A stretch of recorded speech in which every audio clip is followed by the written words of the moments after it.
Welcome, everyone. This is your friend, the DN What If, here with another exciting fanfiction. Today, we're diving into the story of what if Deku became a quiet gamer immersed in virtual reality? If you enjoy this video, don't forget to hit that like button and subscribe for more fanfiction content just like this. Now, let's get started with the fanfic. Now, you're all almost done with middle school, so you have to start thinking about your futures. Bakugou Katsuki's feet rested on the top of his desk as he tuned out the meaningless rambling of their teacher. His red gaze glanced towards his childhood friend who was seated by a classroom window. Midoriya Izuku just sat there silently as his emerald orbs focused intensely on his small handheld device. Bakugou forgets what it was called, but it was something strange. Game Boy, was it? Either way, the device was pretty much an ancient collector's item for gamers nowadays since it was made during the pre-Quirk era. No one really cared that his friend was playing his games, considering they held a bias when it came to those with powerful quirks versus weak ones. Bakugou always had to scare off some nosy students who crowded the nerd as they begged him to show his quirk. "Oh, who am I kidding? You all want to be heroes," their teacher exclaimed, the high school application forums being thrown into the air. The classroom suddenly became loud with cheers as students began letting their quirks loose. The teacher at the front finding humor in it as he struggled to calm his students back down. The noise was staying way longer than Bakugou would have liked, and he was struggling not to explode at them, both literally and figuratively. "That's right," the teacher thought out loud. "Bakugou and Midoriya, you're both trying to get into UA, right?" When Bakugou heard the harsh criticisms about Izuku's lack of being hero material, he finally had enough of the peanut gallery. He stood up, the legs of his chair screeching against the floor as he stomped a foot and let out some small explosions in his palms. "Damn right we are. Just look at you extras thinking you can stand in our ring. Izu and I are the only ones from this cruddy school who are gonna make it big." The blonde finally sat back down, ignoring the other students' protests about his rudeness and attitude. He only just glared at them with a TSK from his tongue. Midoriya could only sigh quietly at the commotion. That is how the rest of the day continued. Anyone who even looked towards Midoriya or Bakugou would have the aggressive blonde sending them a murderous glare.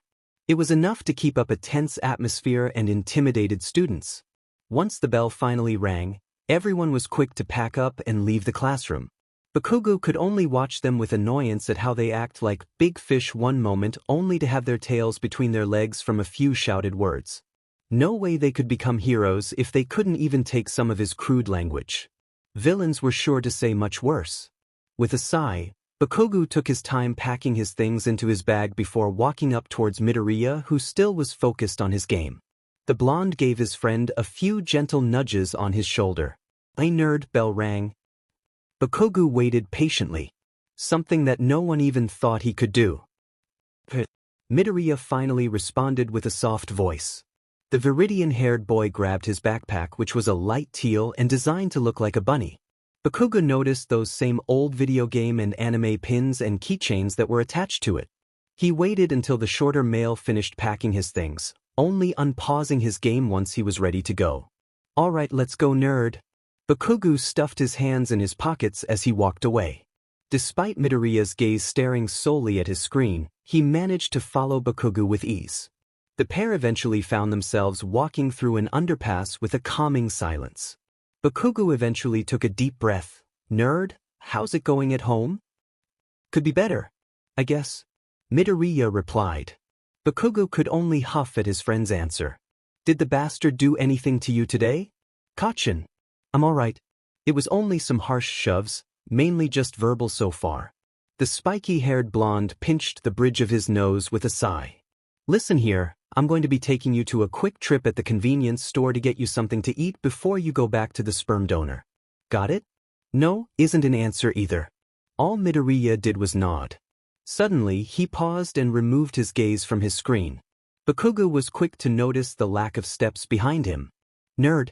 he questioned as he turned around. He watched as his friend seemed to be thinking hard about something. "What's wrong?" That's when he heard an unnatural slushing sound from the manhole nearby. Bakugou slowly backed up closer to Midoriya in a protective manner, Both of their eyes were focused on the manhole as their bodies tensed. The sewer top blasted into the air as a large mass of green sludge crawled its way out of the underground. It seemed frantic until it spotted the pair a small distance from him. The two teens could practically feel the villain's glee. Perfect, just perfect. 2 invisibility cloaks just when I need one. Now, just stay right there. Bakugou was quick to grasp his friend's hand as he dashed as fast he could from the villain that began to charge at them. Keikachin dash. Midoriya tried to warn before the slime took hold of him. Bakugou turned around, his heels trying to dig into the pavement as he struggled to pull his friend free. Damn it. Leave us the fuck alone, you slimy-ass villain. He really wished he could use his quirk, but there was a high chance of Midoriya getting hurt from his explosions and he didn't want to risk it. The nerd already had too many burns to deal with. The slime villain glared at the blonde teen. I'm on a time limit here, kid. I need to get away before he finds me. If you want your friends so badly, then I'll just take you too. I just need one of you alive anyways. Bakugou struggled with all his might as he growled and set off small explosions to try and ward away the villain's grasp. He was running out of breath though once the villain successfully blocked his airways. Midoriya and Bakugou were so caught up in their struggle that they didn't even recognize that someone else appeared at the scene. All the two heard as a shout of Texas smash before they felt a strong gust of wind pressure. Before they knew it, they were free from the sludge as their lungs were finally able to breathe again. Their world went dark. Midoriya faintly heard the raspy voice of his friend. It sounded like he was trying to hide the worry. Oi nerd, get up. There was a small fit of coughing. Izu, wake up, damn it. Are you trying to make me call the paramedics? Keikachin? Midoriya wasn't expecting the soreness in his throat. I guess that was to be expected though when a slime villain tries to suffocate you by directly going down your throat. Finally, Bakugou exclaimed with a relieved sigh. The blonde helped with getting the other to sit up. Listen, you won't believe who just saved us. Midoriya blinked as he tried to recover from his daze. Lady Paulutina? He distantly heard Bakugou facepalm. Wano. None of that Icarus whatever it's called shit. They both heard a deep voice called out to them with uncertainty. Are you boys alright? Going to be alright? Bakugou sked. As Midoriya finally began to understand who was right next to them. Yeah, we'll be fine. The nerd just takes a bit. All Might could literally see as those emerald orbs gained clarity and seemed to be filled with stars. All Might? The man let out a deep laugh. Glad to see you back in the waking world, kid. Sorry about you both getting caught up in that villain attack. Normally mistakes like that don't happen with me, but I'm new to the area and I got a little excited on my day off. Midoriya may be obsessed with his video games and anime, but he does have a hero-loving side to him. It was mainly Bakugou who kept that flame alive as Midoriya grew up. He knows that his love for heroes would probably have faded away over time if it wasn't for his childhood friend. Well now, since you two seem to be fine, I must be off now. After all, hero work is never done. Right before he took off though, he paused at a soft voice exclaiming, "Wait." He turned his head to look at the green-haired teen. I'm sorry, young man, but I must be going. Midoriya seemed to pause before speaking again. No, I was just trying to say that you should keep a hold on the bottles you put the villain in. Those pockets of yours won't be able to keep the bottles secure considering how much force you jump with. All Might paused in his movements, his expression thoughtful, before removing the bottles containing the sludge villain so they were now securely in his hands. You raise a good point, young man. Thank you for your advice. Now, I must drop this villain off to the police. Thank you for your support. The pair then watched as All Might leaped into the air until he was out of their sight. They were quiet until Midoriya tilted his head with a sad expression. Oh, I forgot to ask him for an autograph. He watched with confusion though when Bakugou chuckled and pulled out on his school notebooks. The blonde opened it up to a blank page where All Might's signature was written. No need to worry about that, nerd. I also made sure he wrote a second one for ya in here so I can just tear it out and give it to you. Bakugou soon found his nose being tickled by green curls as Midoriya launched at him with a hug followed by a quiet thank you. The two just sat on the ground for a bit, Bakugou playing with the curls on his friend's head. When about a minute passed, Bakugou finally felt his friend's hug loosen in strength. All right, nerd. You're welcome. Now, come on, I promise to get you some food. Kachin, will you hold on to that signature with my other stuff? 'Cause, you know? Midoriya pouted slightly as Bakugou ruffled his hair. Yeah, I got you covered. That bastard ain't getting his paws on any of your stuff. I'll add it to the safe. Now let's hurry it up. I don't want you to get hurt because I kept you out too late. Midoriya smiled as his fallen Game Boy was dusted off before being gently given back to him by Bakugou, who had retrieved it from the ground. They were quite the opposite pair, but they were going to become heroes together and nothing would stop this little dynamic of theirs. The rest of their afternoon together was mostly full of silence. Regardless, they found a strange comfort in each other's presence. Midoriya Izuku leaned against the entrance gate to the UA entrance exams. He ignored the strange and curious expressions of those who passed by him. Midoriya didn't really understand what there was to look at. He was just waiting for his friend. Was it the way he dressed, or did he have something on him? Maybe it was because he was the only one playing this heavily outdated DS? If that was the case, then they really would see him as strange if he decided to use his Game Boy today. Either way, it didn't really matter to him what they thought. He loves these games even if they long since passed their prime. Midoriya wore a simple white button-up shirt with a dark teal shirt line that had a thin and sloppily tied light teal bow hanging around the collar. Over it was his favorite hoodie that was a slightly lighter shade of dark teal compared to the shirt line, which appeared as a near black color from a distance. There were a couple black stripes on each sleeve and one near the bottom of the hoodie. One of his favorite parts to it was the hood that had little floppy cat ears with a black print of an 8-bit cat face. Bakugou had it made as a custom order for one of his birthdays and he has always taken the best care of it. Sure, Midoriya now had spares, but he would hate to have anything bad happen to it. He remembered the time when Bakugou accompanied him to go to a local dry cleaner and he had to take it off. Bakugou said he looked like a kicked puppy until he got it back. Almost a month later, the blonde met up with him during one of their free days and gave him a gift bag that had 3 more of them. He have cried like a lot. The rest were just slightly baggy pants that matched the dark teal of his shirt line and his red high-top sneakers. In fact, all of the clothes he wore were a bit loose and baggy because he just liked the comfort it brought to have slightly larger clothes. Oi, what are you doing just standing there? Midoriya took a few seconds until he finally looked up to see his friend. I was waiting for you. Bakugou just huffed. You didn't have to. We said we're gonna be heroes together, so I wanted to make sure both of us walked in together. Alright, I get it. Let's get going before we're late. Bakugou growled as he walked by. Midoriya's gaze returned to his screen as he followed the blonde with ease. Welcome listeners to the UA practical exam. Can I get a hey? Present Mike could barely hear a soft voice give a tiny h somewhere in the crowd. Oh well, it was better than having complete silence. Meanwhile, Bakugou just face-bombed in his seat that was, fortunately, next to the gaming geek. He just hopes his friend won't get in trouble for having his DS thing. At least the nerd had the common sense to dim the screen to its lowest brightness before walking into the auditorium. As Present Mike began to explain the rules of the practical exam, Bakugou found himself feeling bored since it was pretty simple to understand. He couldn't find any pity for the idiots who actually had to pay attention to understand what they were doing. So he decided to just entertain himself by watching what Izuku was playing. Midoriya seemed to tell without looking that Bakugou was paying attention to his game and tried to make it as entertaining as possible. You can't go wrong with virtual dogs, right? He heard the blonde make a nearly silent chuckle as Midoriya made one of them do a silly trick. And the both of you there. Are you even paying attention?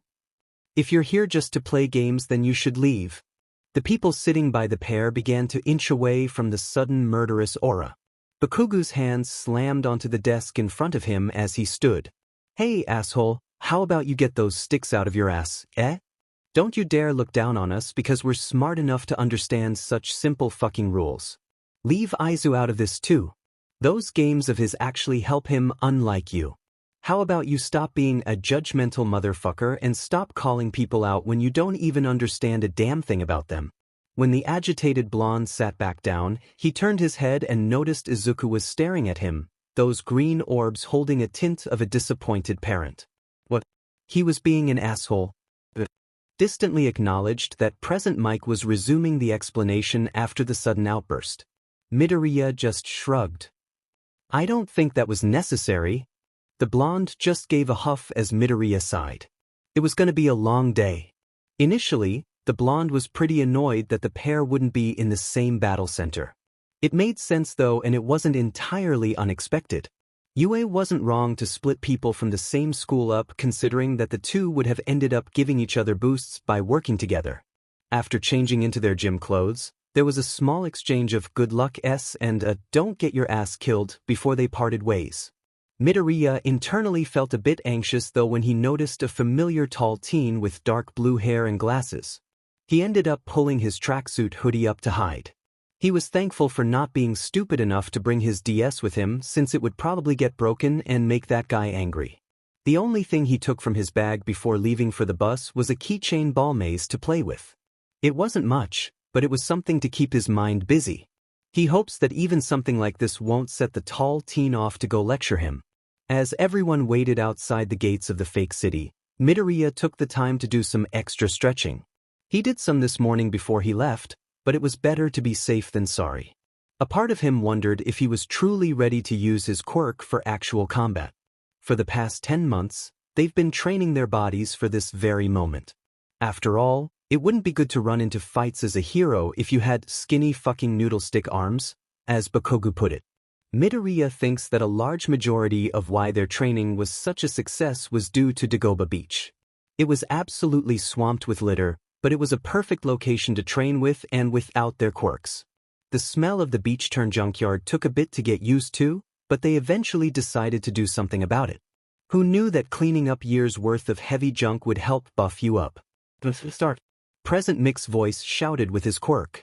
The gates were opening, but everyone seemed to be staring at present Mike with confused or startled expressions. Midoriya had enough experience and knowledge to take the opportunity to get ahead. As he dashed into the opened entryway, he distantly heard Mike explaining to the other examinees about there being no countdowns in a real battle. The sudden thudding footsteps of the rushing crowd behind him was lost to the heartbeats that filled his head. With a long exhale, he charged towards his first robot. Midoriya was swift to dodge the three-pointer's attempts to attack him as he ran by into close proximity. As he ran past it, his hand tagged it and the machine instantly froze. Midoriya stayed close enough near it to try and send the message to others not to destroy it, but he didn't stay too close that he could get hurt. Suddenly, the three-pointer seemed to ignore all the contestants and began attacking other robots. Midoriya's eyes could be seen glowing an electric green as he seemed to control the three-pointer like a puppeteer. The teen continued to keep repeating the process, his points growing ever so quickly. A controlled robot bit the dust? Not a problem. 3 or 4 more were already captured by Midoriya's quirk. The teen did feel the temptation to go all out though. He could do so much more if he didn't restrict himself to physically touching the machines to take control, but he didn't want to overdo it. Plus, he would probably be stealing the chance of an examinee who had potential. He didn't want to hog all of the points, and he didn't want to accidentally hurt himself with quirk exhaustion either. By the time the teen decided to stop gathering points, he already forgot how many he actually gained. It was hard not to get lost in the freedom of using your quirk that had been mainly forced to be dormant for years. The last number he could recall counting before getting caught up in the fun was around 90 points. Midoriya hummed to himself in thought. That should be enough, right?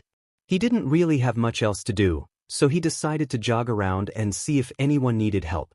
The people he aided or rescued had quite interesting quirks, but one that truly stood out to him was the examinee with a brainwashing quirk. It certainly was an experience to be brainwashed. Yet, he was glad his assistance brought some semblance of a smile to the purple-haired teen's face afterward. Midoriya could tell the guy needed sleep. Maybe he could give lessons? Then again, Kachin always did tell him his ability to sleep was unnatural, and possibly part of his quirk. Well, a few minutes had passed when the ground suddenly began to shake. From the distance, Midoriya could see the head of a giant robot whose robotic claws were collapsing buildings left and right. Examinees were shouting as they ran as far away from it as they could. He would have joined them if it wasn't for the worry that latched itself onto him. What if there were people who were left behind or trapped? What if someone was too slow or got injured? Midoriya had to make sure there was no one caught in the chaos the zero-pointer brought as he swiftly made his way closer. If he ended up getting hurt, Midoriya could only hope Kacchan won't be angry. Well, at least not too angry. Midoriya had to cover his face a few times due to the amount of dust and debris that floated in the air. Just as he suspected, there were some stray examinees who needed help, and he was glad to guide them back towards the entrance. He knew that the zero-pointer was an obstacle meant to be avoided, but this was insane. The scale of its printed image on the papers did it absolutely no justice. Just as he thought he cleared the way, his ears just barely picked out a small cry for help.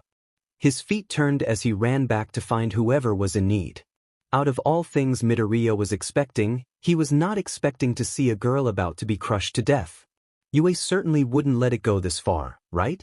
Either way, Midoriya couldn't just stand there and rely on the robot being stopped, wherever its controls were, because this was a hero school exam. He had to act even if it was pointless. As he ran over, he was able to get a clearer view of what he was working with. The girl had a leg trapped under a slab of concrete, likely from one of the buildings. Besides your leg, are you injured anywhere else? Midoriya didn't even realize the change in his voice. His voice had always been soft, but for once in many years, it wasn't that soft-spoken volume and tone he always used that made him sound like he was always tired. His voice was gentle, clear, and slightly raised. It was certainly not one like Bakugou's, but one that displayed a hidden strength behind it. All it needed was a shove in the right direction to unlock, much like the circumstances he finds himself in now. The short-haired brunette looked up at him, her body full of anxiety. I don't think so. Quirk. Z0 gravity. I can get rid of the gravity of objects WH, which makes them float as a result. Midoriya nodded as he took the information in. Can you still use your quirk? The girl nodded slightly. I have a little bit left in me, but I think the debris is too heavy. I have a weight limit with what I can nullify. Narrowed emerald eyes gazed back up at the zero-pointer. Midoriya was glad he didn't go all out earlier. Turned to the girl as he said, just stay here and relax, I'll take care of the rest. Before she could protest, the girl could only watch as the teen charged towards the incoming robot. Midoriya was sure he could do this. He knows he never tried anything of this scale before, but he knows his quirk is strong with an incredible range. He wasn't entirely sure if there would be much of a difference from how many smaller machines he could control versus one gigantic one. Either way, the girl couldn't pull herself out, he couldn't lift that rumble, and this was the only thing he was sure he could do to stop, or at least stall, the machine. The teen ran to the side of it to avoid being run over by its huge wheels before firmly placing both his hands on its metal plating. Within an instant, his eyes went an electric green, his skin slightly glowing the same color as a ginormous bubble seemed to encase the entirety of the zero-pointer. To those watching, they all saw some electric green pulse, or what looked like a wave, of energy that formed some sort of force field around the giant machine before fading away. When people could finally see the zero-pointer again, it was still and its red lenses that served as its eyes went dark. The brunette who was stuck under the debris did her best to try and check on the teen to see if he was okay. Midoriya was still in the same position except his breathing came out heavily, his chest breathing in and out deeply.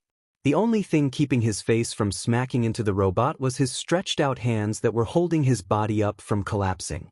Okay, so maybe that was a little too much, and maybe the desire to keep the girl from getting killed had caused him to use a bit too much energy than he actually needed. Oh well, he couldn't do much about it now. Once he finally gained his bearings, he shakily pushed himself back up and walked back to the girl. Why, you okay? She seemed surprised. Yeah? I am, but what about you? He waved a hand in a dismissive gesture. Midoriya began to notice that the examinees began to come back and were staring at him in awe. It was slightly unnerving to have so many impressed stares, but he guessed that his move must have looked pretty cool to them. It didn't take long for everyone to start winding down though as UA's nurse, recovery girl, began to check on everyone. Midoriya was able to call for some assistance with getting the slab of rubble off the girl he saved. One of them was the purple-haired kid from earlier and the other was a spiky redhead who he pushed out of danger sometime during the exam. When Midoriya was given some gummies and given advice to rest, which he was an absolute queen at, he finally let himself sit down. "Hey, I'm Uraraka Ochiko. Thank you so much for saving me back there." The brunette spoke up with an outstretched hand. Midoriya shyly shook her hand in response. "I'm Midoriya Izuku. I'm just glad you're okay, Uraraka-san." That tired and meek voice returned.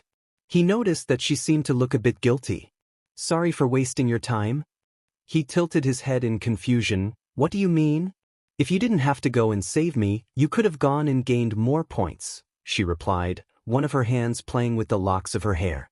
Midoriya just shook his hand and gave her a small smile. "Hey, don't blame yourself for that. You didn't know it would happen. Besides, I'm pretty sure I had more than enough points to get in by the time the 0-pointer arrived." Eventually, the other two who helped rescue Uraraka afterward approached them. Midoriya finally learned that the redhead was named Kirishima and the purple-haired one was Shinso. The small group took some time to get to know each other, though the others weren't too bothered by Midoriya and Shinsu's lack of speaking until the green-haired teen suddenly sat up straight. "Hey man, everything okay?" Kirishima asked. Midoriya tried to not wince. "Oh, I forgot that I was supposed to meet a friend of mine after the exam was over." Shinso looked slightly apologetic. "Sorry. You should probably get going, right?" The green-haired teen nodded and with some exchanged goodbyes, Midoriya hurried to change clothes and meet up with Kacchin at the exam entrance. "What the hell took you so long?" was the first words Midoriya heard when Kacchin caught sight of him. "Sorry, I met up with some people and lost track of time." Bakugou seemed to pause at that. "Wait, what?" "Yeah, Midoriya seemed to think for a moment. "Think I just made friends?" Midoriya soon found Bakugou shaking him by the shoulders. "You finally communicated and chatted with another human being? Did you at least get their numbers?" The blonde watched those emerald eyes blink slowly and a small whoops. He just face-bombed at his friend's forgetfulness. "Damn it, Aizu." Apologies. Whatever, nerd. Let's just hope you see those extras again so you can befriend them properly." The two ended up walking towards their homes when Bakugou asked how Midoriya met the examinees. The gamer was glad to have his DS back in his grasp. "Saved them from getting hurt?" Midoriya then added as an afterthought. "I guess I also created a large EMP field to keep the 0-pointer from squashing the girl to death. That was a thing, I guess." There was an abrupt silence between them. "But what the fuck?" Midoriya had parted ways with Bakugou, the short teen handing the blonde anything of value to keep safe before parting ways. After all, he didn't want his stuff to be incinerated. It felt all too soon though when he found himself facing the door to his apartment. He took a deep breath and with a trained silence he entered the small apartment. As soon as he turned and closed the door, he hit a flinch as the sound of shattering glass rang. The left side of the wall by the door was slightly wet, broken glass shards directly below it on the floor. Midoriya Hisashi stood with a glare, smoke releasing with every breath. "Now, where the fuck were you?" Midoriya was silent as he easily ducked to avoid a bottle being thrown his way. "Answer me." Don't even try to lie either." "I was with Kacchin?" He could tell his father knew he was withholding the details. And Midoriya was hesitant to tell the truth. Normally, he would have no trouble telling his father and he would take his punishment with no objections. However, this wasn't something small like it usually is. Midoriya went against one of the man's top rules, and that was to stop trying to be a hero. He would always be punished for acting heroic or showing any interest in heroism if Hisashi found out. Yet, this was a huge step towards heroism and he most likely ensured his spot in UA. This wasn't some small transgression against Hisashi. What Midoriya did today might as well be taboo. He really wished he could play one of his games right now. The teen was soon snapping back into reality when he felt his short body be lifted into the air, the warmth of flesh locking around his neck like a collar that's too tight. Midoriya tried to keep himself from raising his hands to stop the suffocation. He knew that struggling would make no difference. "You went to the UA entrance exams, didn't you?" It wasn't a question. Hisashi raised the arm that was holding up his child with cold silence. In a split second, he reeled it back and tossed Midoriya across the room. The grunt of pain that reached his ears just fueled his anger even more. Midoriya coughed as a hand rubbed at his throat, his body curling up after being tossed and slamming into a wall. His body ached and he hoped it was just bruising. He didn't want a repeat of when his ribs cracked. Midoriya was unable to recover fast enough once he heard his father's footsteps stomping towards him. When he tried to get up, he was immediately kicked back down. The kicks didn't stop as Midoriya tried to at least protect his face. He would have tried to protect his head, but after a bad incident where he got nervous that he lost his sight, he began dealing with any head injuries so he wouldn't have that happen again. Damn. Worthless. Brat. The man crouched down and yanked a fistful of the teen's hair, the kid's head being yanked upwards. I told you not to take those stupid fucking hero exams. What do you think you can even do? Hisashi's grip stayed strong and Midoriya was quick enough to cover his face again just before Hisashi started slamming his head into the floor. You fucking disgrace. You just had to be born from that whore of a mother and she couldn't even give me a boy for all the trouble that I didn't ask for. Then, you just had to be disillusioned that you could actually be a hero and then you refused to use that quirk of yours. It doesn't even matter if you have a good quirk now. Do you even realize what it felt like to be stared at when your quirk ended up being late? I had to live thinking I had a quirkless piece of shit. Midoriya almost let himself feel relieved once his father stopped trying to smash his face into the floorboards, the flame breather's steps becoming distant.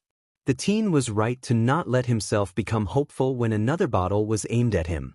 His instincts kicked in as he used his arms to desperately push himself away from the shattering bottle only to cry out when a second one directly broke on his exposed hands. He tricked him. Fin. The green-haired teen hissed as his hands bled crimson, some small shards sticking in his flesh.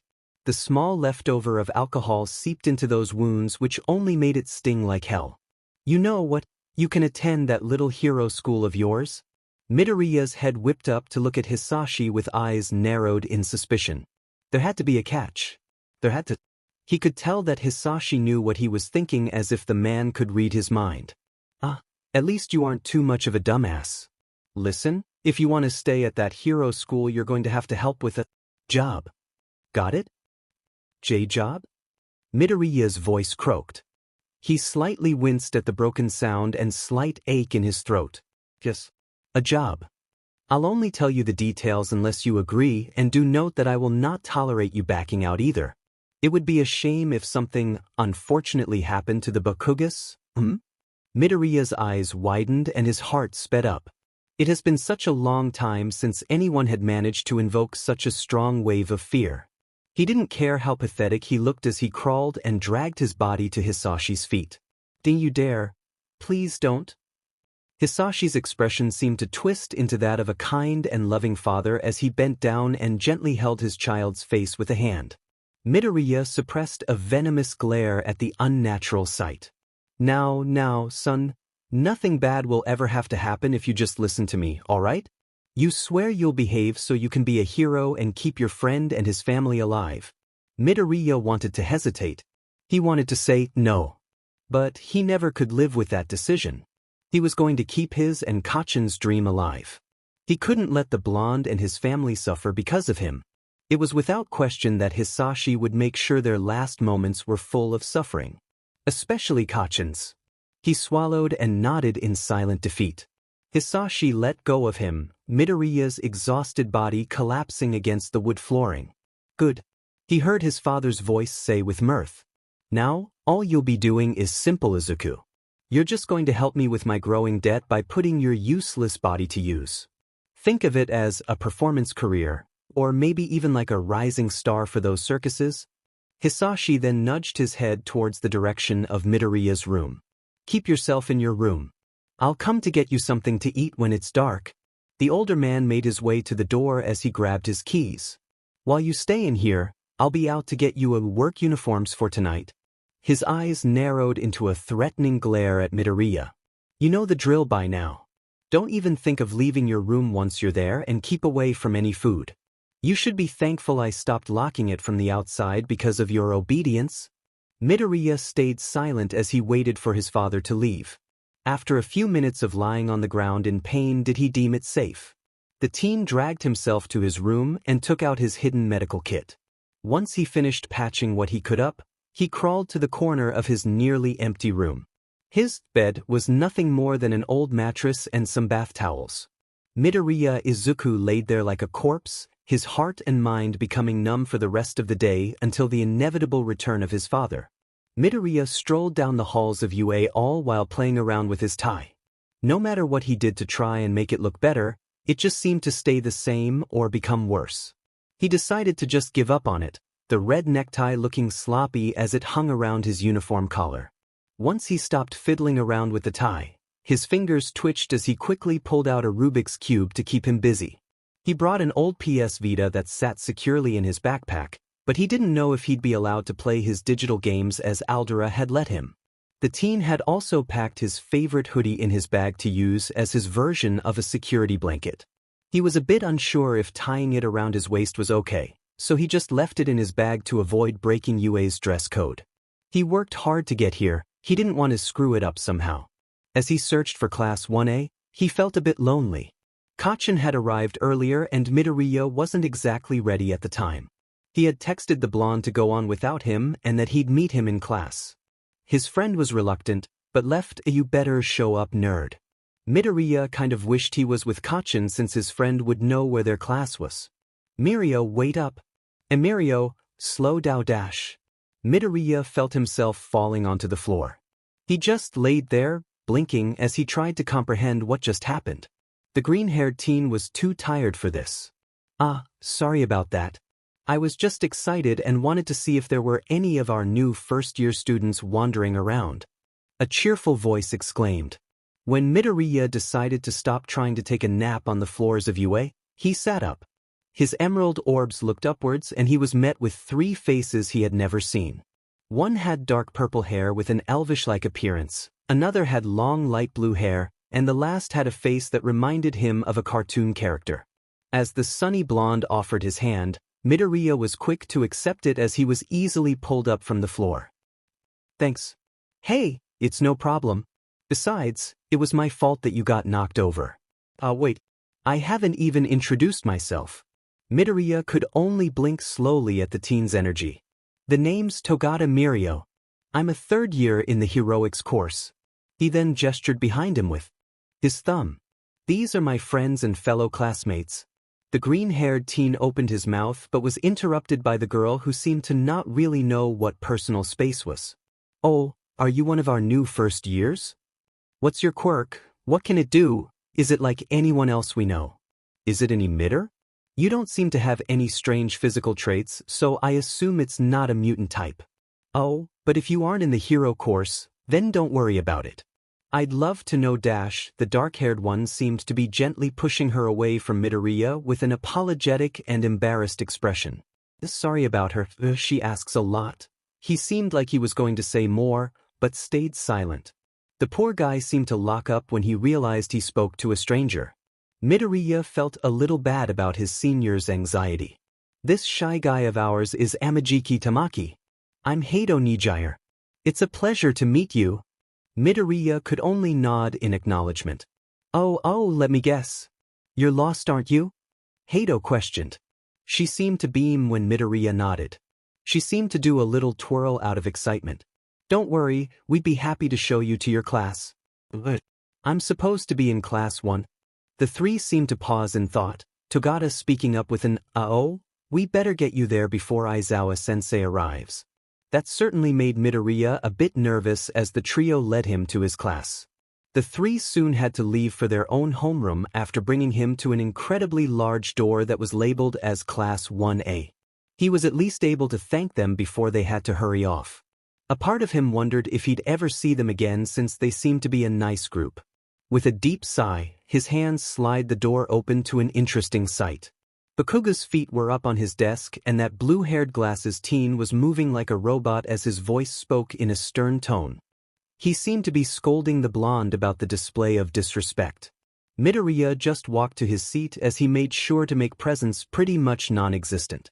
Only Kachan's red gaze flickered to him for a split second before turning back to the strict kid in front of him. Hey, it's you. The one who did that super manly force field thing to the zero-pointer. A familiar spiky redhead shouted with a wave. Midoriya could literally feel everyone's eyes snap towards him without even needing to look. His hand rose to return the teen's greeting with a timid wave of the hand. He pushed away that tiny part of his brain that felt uncomfortable with Kirishima's phrasing. The tall glasses teen then seemed to march up to Midoriya, the only warning being his friend's protective growl. Bakugou looked like he was ready to kill on Midoriya's command. You're the one who ran back to save those people and that girl, he stated before bowing in front of the green-haired teen. You are truly an exceptional student to have realized that there was something more to the exam. It is a pleasure to have you as a fellow classmate. Excuse me for my abruptness, I am Ida Tenya. This classmate was certainly something. When Ida seemed to be patiently waiting, Midoriya realized that he was probably supposed to say something. Midoriya Izuku? Just then, another preppy voice had entered the class. At the door stood Uraraka, who seemed to quickly scan the classroom with her eyes until they stopped at Midoriya. Hello. You're Midoriya? Midoriya. Yeah. You're the one who saved me. Oh boy, I'm so glad to have someone in my class that I know. Kirishima then seemed to stand up a little. Hey there. It's me, Kirishima. The girl seemed to lighten up even more at seeing another familiar person. Her eyes also caught sight of the familiar purple hair that belonged to Shinso. The tired-looking boy was watching it all from his seat in the back. Before any more greetings could be done though, a deep and exhausted voice seemed to fill the room. Everyone went silent. It took you all about 6 seconds to finally quiet down. The entire class's gaze stared at the door's entryway as a shaggy-looking man laid on the floor within a bright yellow sleeping bag. They just stared and blinked as the man brought a hand up to drink a juice pouch. Who is this guy? The older man soon unzipped himself from his cocoon as his eyes swept over them all. Midoriya couldn't help but feel like the man's gaze became a little more focused when his eyes moved in his direction. If you're here just to make friends, then it is best that you leave. After all, this is the heroics course. Anyways, I'm Aizawa Shoyuda and I'm your homeroom teacher. The darkly dressed man then pulled out several UA gym uniforms. Put these on and meet me outside. Midoriya tried to ignore the cries of his aching joints and injuries. He was really hoping he wouldn't have to do too much physical activity today. Midoriya Izuku never really had many scenarios where he truly struggled to make decisions. That didn't include his rating lists for his favorite games, game systems, and characters. Those were actually difficult issues. Do you even realize how hard it is to make a top 5 waifu and husbando list when you've played over hundreds of games and watched several animes? It's a serious issue. Yet, he found himself absolutely stumped as he gripped his gym uniform. His head turned at the sound of his blonde friend. Oi nerd, what's wrong? Bakugou actually paused and looked at where they were standing. There was a hallway in front of them, one side directing to the girls' locker room while the opposite direction led to the boys'. Ah shit. Come on.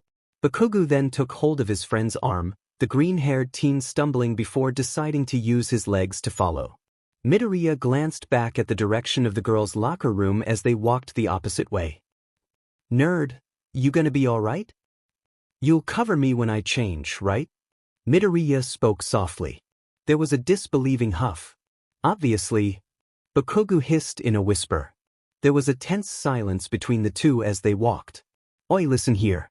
One day that dickwad of a father will be gone and you'll be able to be whoever and whatever you want to be. It doesn't really feel like it. Emerald Orbs looked on in sadness. I'll be punished if I even wear a pretty hair clip because it's too girly.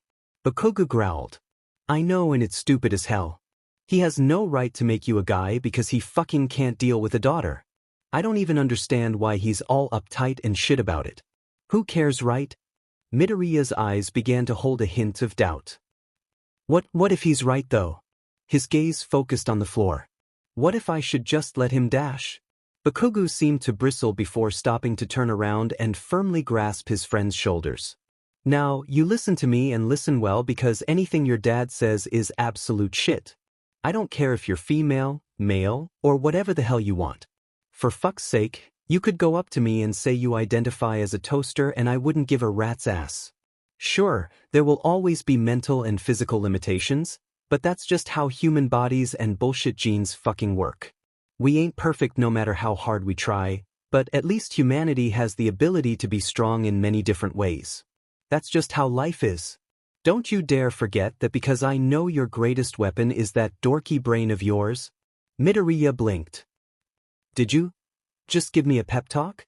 Bakugou let the short teen go as his arms. I don't know what the hell you're talking about, nerd. Now let's go before we get in trouble. In the end, the green-haired teen was so grateful to his friend. When they arrived in the locker room, Bakugou opened the large door of an unused locker as a makeshift screen while the blonde kept himself standing where it wouldn't be able to cover Midoriya's body. The short teen really wished it didn't have to be this way as he finished getting dressed. Yet, as long as he was under his father, he would never be able to feel free. He could only hope that Kacchan was right. A Quirk apprehension test? Midoriya slightly covered his ears at the sudden chorus of shouts. Aizawa then began explaining the test that was much like their normal fitness tests but with the legal usage of their quirks. During the explanation, Midoriya had begun to drift off. It took a little bit for the other students to notice that he fell asleep standing up. Some of the more nervous students kept glancing back at the teen with worry, especially once Aizawa paused and just seemed to stare intensely at Midoriya's sleeping figure. They watched as the man removed the baseball for the ball throw from his pocket and lightly tossed it at Midoriya. Everyone expected the teen to get a good knock on the head and maybe see him be filled with embarrassment. It shocked everyone though when the ball was snatched out of the air when it was in Midoriya's range. A majority of the class just watched slack-jawed as the green-haired teen kept a grip on the ball while his other hand tried to rub the sleep out of his eyes. With a yawn, Midoriya began to look more awake and glanced around with visible confusion. Bakugou stood next to him, trying to hide his growing smile and urge to cackle at the class's expressions. Midoriya, now that you're up, get in the white circle and throw the ball as far as you can using your quirk. Anything goes as long as you stay within the circle. Aizawa finally instructed. The short teen made his way to the circle, staring at the ball in thought on how to use his quirk on it. Eventually, his eyes glowed that electric green as his arm lifted to create a 90-degree angle. He then gave one of the laziest and careless throws, if you call tilting his wrist down and letting it go as a throw, anyone has ever seen. Everyone was stunned silent though when the ball just vanished before it could hit the ground by the boy's feet. When Aizawa checked his tablet, all it gave was an infinity symbol. He raised a brow as he tried to understand what happened. What was that? A teen with yellow hair and a black streak exclaimed in disbelief. Midoriya just turned towards the teen with visible confusion. What do you mean? I just brought it to the nearest space satellite. Space satellite? At the 50-meter dash, Bakugou and Midoriya walked to their starting points. While Bakugou seemed to be in a position to use his explosions to propel himself, everyone watched as Midoriya just lazily stood there with no intention of a starting position. As the machine announced, "Start," Midoriya glowed before vanishing. They just watched as another flash of green appeared and Midoriya was back into existence. He took one little hop forward and made it past the finish line. 1.47 seconds. Bakugou soon arrived shortly after, followed by a 4.13 seconds. During the grip strength test, many marveled at the tall teen with multiple appendages. Then they all had to turn to Midoriya when an alarming beeping sound emitted from his machine. He wasn't even really gripping it, yet the numbers seemed to be filling every number place with nothing but nines as the machine was not programmed to go any higher. Midoriya just said he used his quirk to force the number values to go to their max. Aizawa knew quirks were allowed, but it was still supposed to be on physical grip strength. He sighed when he wrote the score as a side note, all while making Midoriya reset the machine to get a score without his quirk. When it was Midoriya's turn for the standing long jump, he ran swiftly, and as soon as he leaped into the air, he vanished in a flash only to reappear in the air in front of one of the scoring machines. His momentum from running was still active and he went incredibly far. Midoriya was unsure if he could run and teleport himself to the finish line by traveling to the scoring device that stood on tripod legs. Izawa let him do that for the distance run but then required him to do it again without Midoriya doing his teleporting trick. Despite it all, the short teen still got some impressive scores. The rest of the tests continued rather normally. Besides the pink girl, Midoriya was right behind her in flexibility. During the side steps, he still got a pretty impressive score since he managed to use his quirk to give him a speed boost.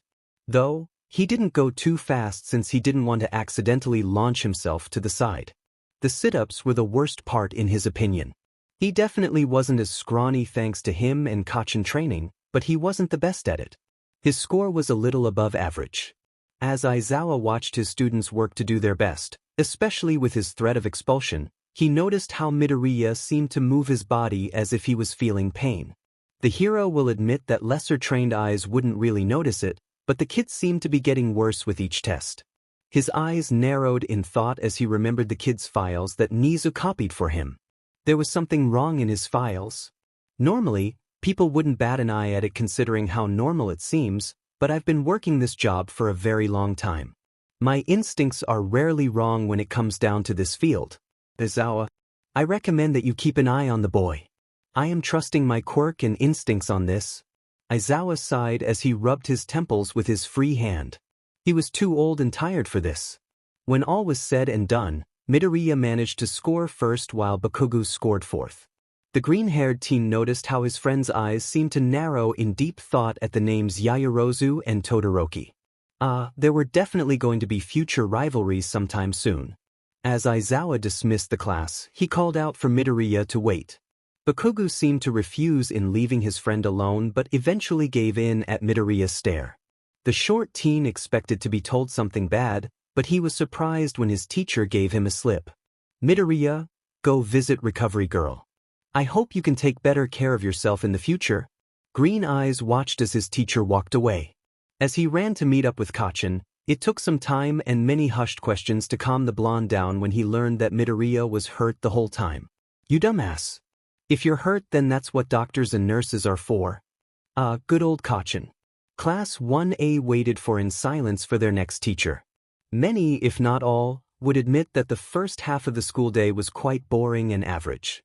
It really made UA feel like your average school. However, it was the second half that truly made UA shine. The rest of the afternoon would be full of Foundation Hero Studies class until the end of the day. Some classmates seemed to be containing their energy and excitement to do some hero training. Though it was pretty interesting, Midoriya was just glad he had permission to have his hoodie and game system. The only condition for his video games was that he must be able to keep up in class and pay attention. If he failed to do that even once, then he would be required to not use his portable gaming devices during class. The only exception would be lunchtime, and he would still have to make sure he ate instead of gaming for the entire lunch period. Midoriya thought it was a pretty good deal. He always had no issues multitasking. His favorite hoodie stayed tied around his waist as the nearly silent clicking of the system's buttons filled the classroom. A few gave him curious glances, while a few wanted to just watch him play. Midoriya wondered if they were disappointed that their seats were too far from him. The only warning anyone got of someone approaching their classroom was the sound of heavy and loud footsteps. The door then slammed open as the number 1 hero threw himself into the room. I'm coming through the door like a normal person. Many students jumped in surprise and began chatting with excitement at the fact that the symbol of peace was going to be their teacher. Even though Midoriya and Bakugou already met the man in person, they both still looked up in awe. All right, you bunch of newbies, who is ready for some battle trials? He exclaimed with a bright smile. Practically everyone's eyes lit up at finally getting some action. Bakugou letting out a hell yes. The large hero pulled out a remote, a single press causing the wall near the teacher's podium to open up. Everyone watched as the hidden racks held silver briefcases with painted numbers on them. Listen up. If you're all going to be acting like heroes, then you gotta look the part. Your costume application forms have already been reviewed and accepted. Please grab the case with your student number and meet me outside at ground beta. Midoriya was hidden away from view and he tried his best to look at his appearance once he finished getting dressed. He tapped Bakugou's arm and the blonde glanced back with a nod before moving away. Midoriya made sure to face his body away from everyone else as he focused playing his game in order to give the others some privacy. You ready? The green-haired teen took a moment to save his game before shutting the device off. Yeah. Before the blonde could turn to leave, Midoriya reached a hand out to tap him. Hey, do you think my costume is nice? I'm not the best at this kind of stuff. Bakugou actually never really got to see the nerd's costume design. He remembered his shorter friend saying he wanted it to be a surprise. When he actually took a real look at what his friend wore, he felt like he was looking at a strange DLC costume of that chick who explored tombs and constantly was in dangerous situations. He was kind of glad that he remembered when that nerd introduced him to that game, or else he wouldn't understand the reference. Midoriya wore a short-sleeved, white button-up with that sloppy light teal bow around the collar. It had a pair of breast pockets and another pair of pockets near the waist of the shirt. The pockets had tiny zippers on them as well. The shirt was a little long and reached the beginning of the boy's thighs. If it got any longer, it could be seen as a very short dress shirt, literally. Over the shirt was a copy of Midoriya's favorite hoodie, except he could tell that it was a more resistant and tougher recreation. There were even black-colored shoulder pads and elbow pads attached. Of course, his friend left it unzipped. The boy's pants were that same dark teal as the ones he normally wore, but this time they were cargo pants that were loose enough to allow his friend flexibility. It was lined with tons of pockets with tiny zippers much like the pockets on his formal-looking shirt. The main difference that Bakugou saw was that the hoodie was much longer. In fact, if his friend had zipped it, it looked like a hoodie dress. It went down slightly past mid-thigh. Around his friend's body were many black-colored belts and storage compartments. There was one on each arm that was secured by a strap. The same was seen on the boy's left thigh, while the right seemed to have some sort of holster for a weapon. Around the waist was a utility belt, except there was a loop on each side that seemed ready to hold some sort of staff-like weapon. Midoriya also had a pair of black combat boots which Bakugou assumed were steel-toed with the possibility of other additions. The only other normal wear was the black fingerless gloves. There was a slight rectangular patch of fabric that seemed to rise on the back of his friend's hands, and the blonde wouldn't be surprised if there was a sheet of metal in there or something to protect the boy's hands. The only part that really got to him was the cat ear headphones with a teal visor and a hidden built-in mic. Bakugou just face-bombed. Why? Did you design it to look like a cat? The headphones were mainly black with light teal highlights. The blonde watched as Midoriya reached behind him and pulled up his cat hood. So the little ears were like sleeves for the cat ears of the headphones. That was definitely smart to consider since it would otherwise make wearing a hood rather difficult. Besides the hoodie and ridiculous head accessory, it definitely was close to one of the outfits that Tomb Adventuring character wore. I'm glad to see you got the reference, he heard the short teen say with his soft voice. I thought that she'd be a good example, or at least a good base, for a combat outfit. At least, that's what I thought. I think you look fine, nerd. You'd be pretty plain without your geeky additions. Bakugou glanced away with slight embarrassment at giving an actual compliment that was swear-free. Anyways, besides the headset, you look like you ordered more support gear. So, what ya got? Midoriya reached into his case only to pull out, were those long pole-like Wii remotes? They looked a lot like the actual remotes, except they were thinner and more rounded to help in giving a better grip. At the end of them were actual Wii remote straps. You've gotta be fucking kidding me. Bakugou actually turned to see if anyone else was in the locker room, only to find it empty. Well, at least their other classmates are going to be surprised. The green-haired teen just secured them in the loops of his belt before looking up at Bakugou. I think they're pretty neat. Besides, they hurt pretty badly and can cause quite a lot of damage when you don't listen to the warnings to wear the straps. So, I might as well make them hurt even worse, right? Bakugou really couldn't disagree with that. He remembered setting up that nerd's Wii at his place, and he decided the hole where the wrist strap thing was stupid. A few moments later, he ended up putting too much force and ended up with a bruise, and his mom shouting about the loud bang against the wall. He snapped out of the painfully embarrassing memory when his friend then took out flipping Wii nunchucks. To be honest, they seemed more like dual sides with a long chain connecting them than just deadlier versions of the original device. There was a strong white cord that was quite long with two Wii nunchucks at each end. They were made a little bigger and their curve near the control stick was slightly stretched out to make room for actual scythe blades. There were engravings of where the control sticks and buttons should be since they would just be impractical to have. I originally wanted to keep the buttons for a wireless function, like, a button to make them like a taser, but it didn't work out in the end.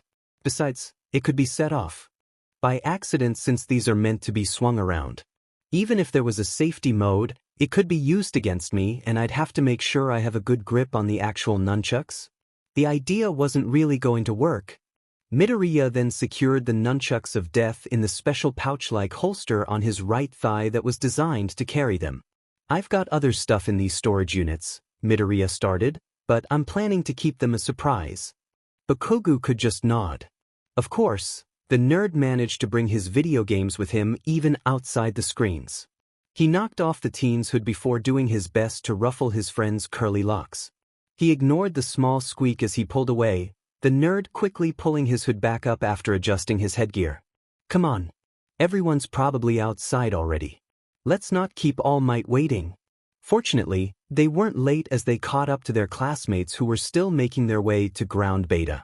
When they got there, they watched as All Might seemed impressed by their hero costumes. Bakugou definitely saw some people second-guessing themselves when they saw the visible weapons Midoriya had on him. Eventually, All Might captured everyone's attention as he began to explain the battle trial, despite some interruptions. There will be teams of 2 who will be decided by a lottery. The same goes for the villain and hero roles. Heroes have to disarm the bomb by making contact with it or by capturing those on the villain team via capture tape or other means to restrain your opponents. The heroes will lose if they fail to retrieve the bomb within the time limit or the villains knock them out of the game. They will also be given capture tape. Ida's hand shot up. Isn't it impractical to assign teams using a lottery? Midoriya's head tilted slightly with visible confusion. But heroes have to work with other heroes all the time. When it comes to saving lives, can you really afford to be picky about who you have to be partnered with? Heroes have to improvise all the time. The glasses teen seemed to be a little ashamed at such an obvious explanation before apologizing and praising Midoriya yet again. All right now, time to draw teams. Midoriya wished he got paired with Bakugou, but I guess he couldn't win them all. The short teen casually walked towards his partner who seemed to be very nervous at the approach.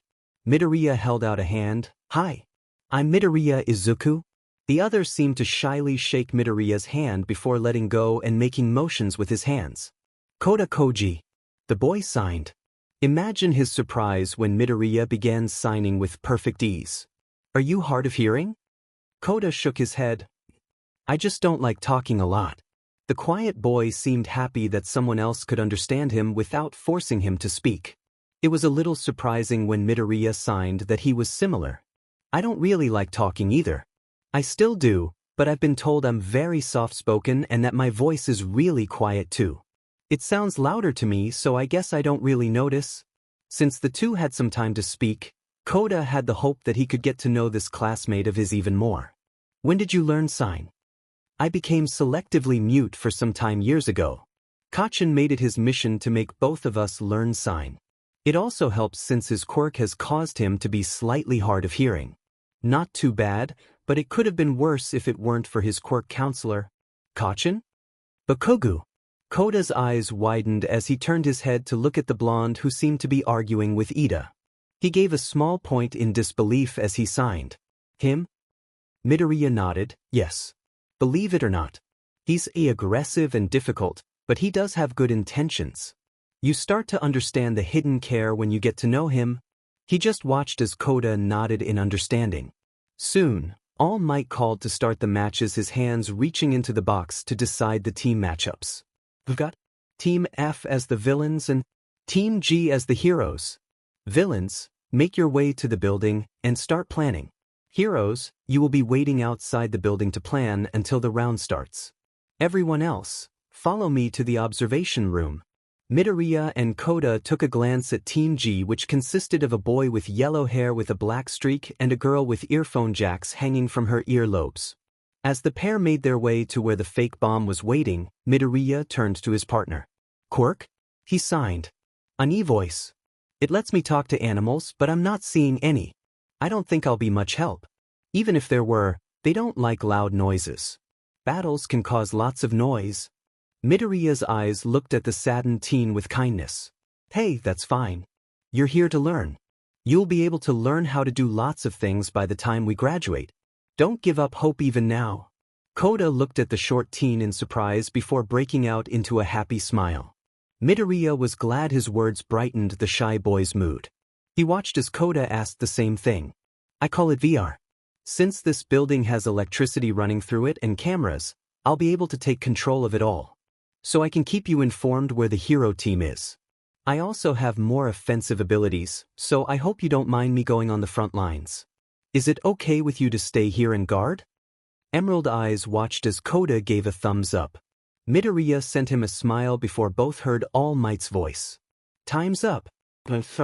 Midoriya spoke quickly. Quick, bring the bomb as far away as you can. They can't fly and seem to be unable to scale the building. I'll go ahead and find them.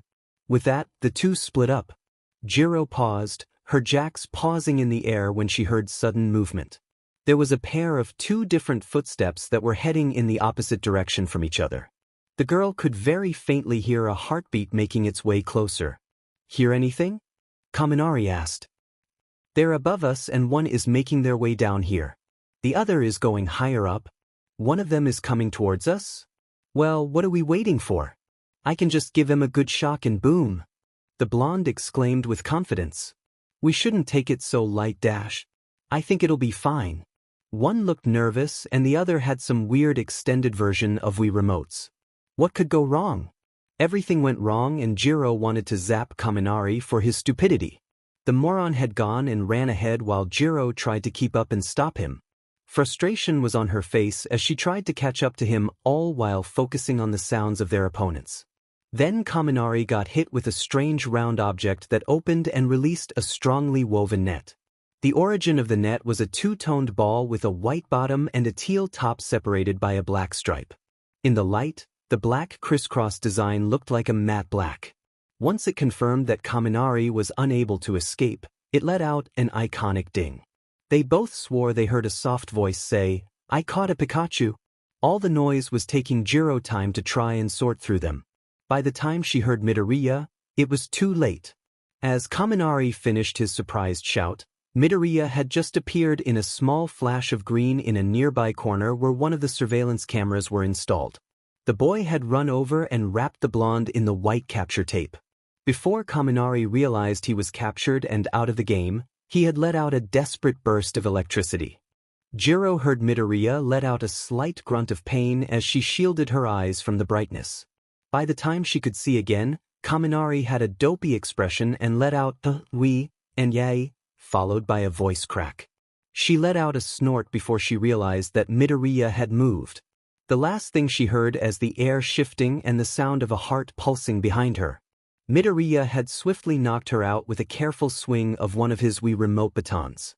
And damn did those Wii remotes hurt like hell. The villain team wins. Once Midoriya and Koda helped their classmates, they made their way back to the observation room. Midoriya noticed how people either stared at him in shock or eyed his visible weaponry with caution. He saw Bakugou cackle, many heads whipping over to the blonde as if the boy was crazy. Midoriya was just standing there confused. Even All Might was looking at him as if the man was struggling to think of something to say. What's wrong? The green-haired teen questioned as his head tilted slightly. All I did was play Pokemon Go and hit a friend during an intense match of Wii Sports.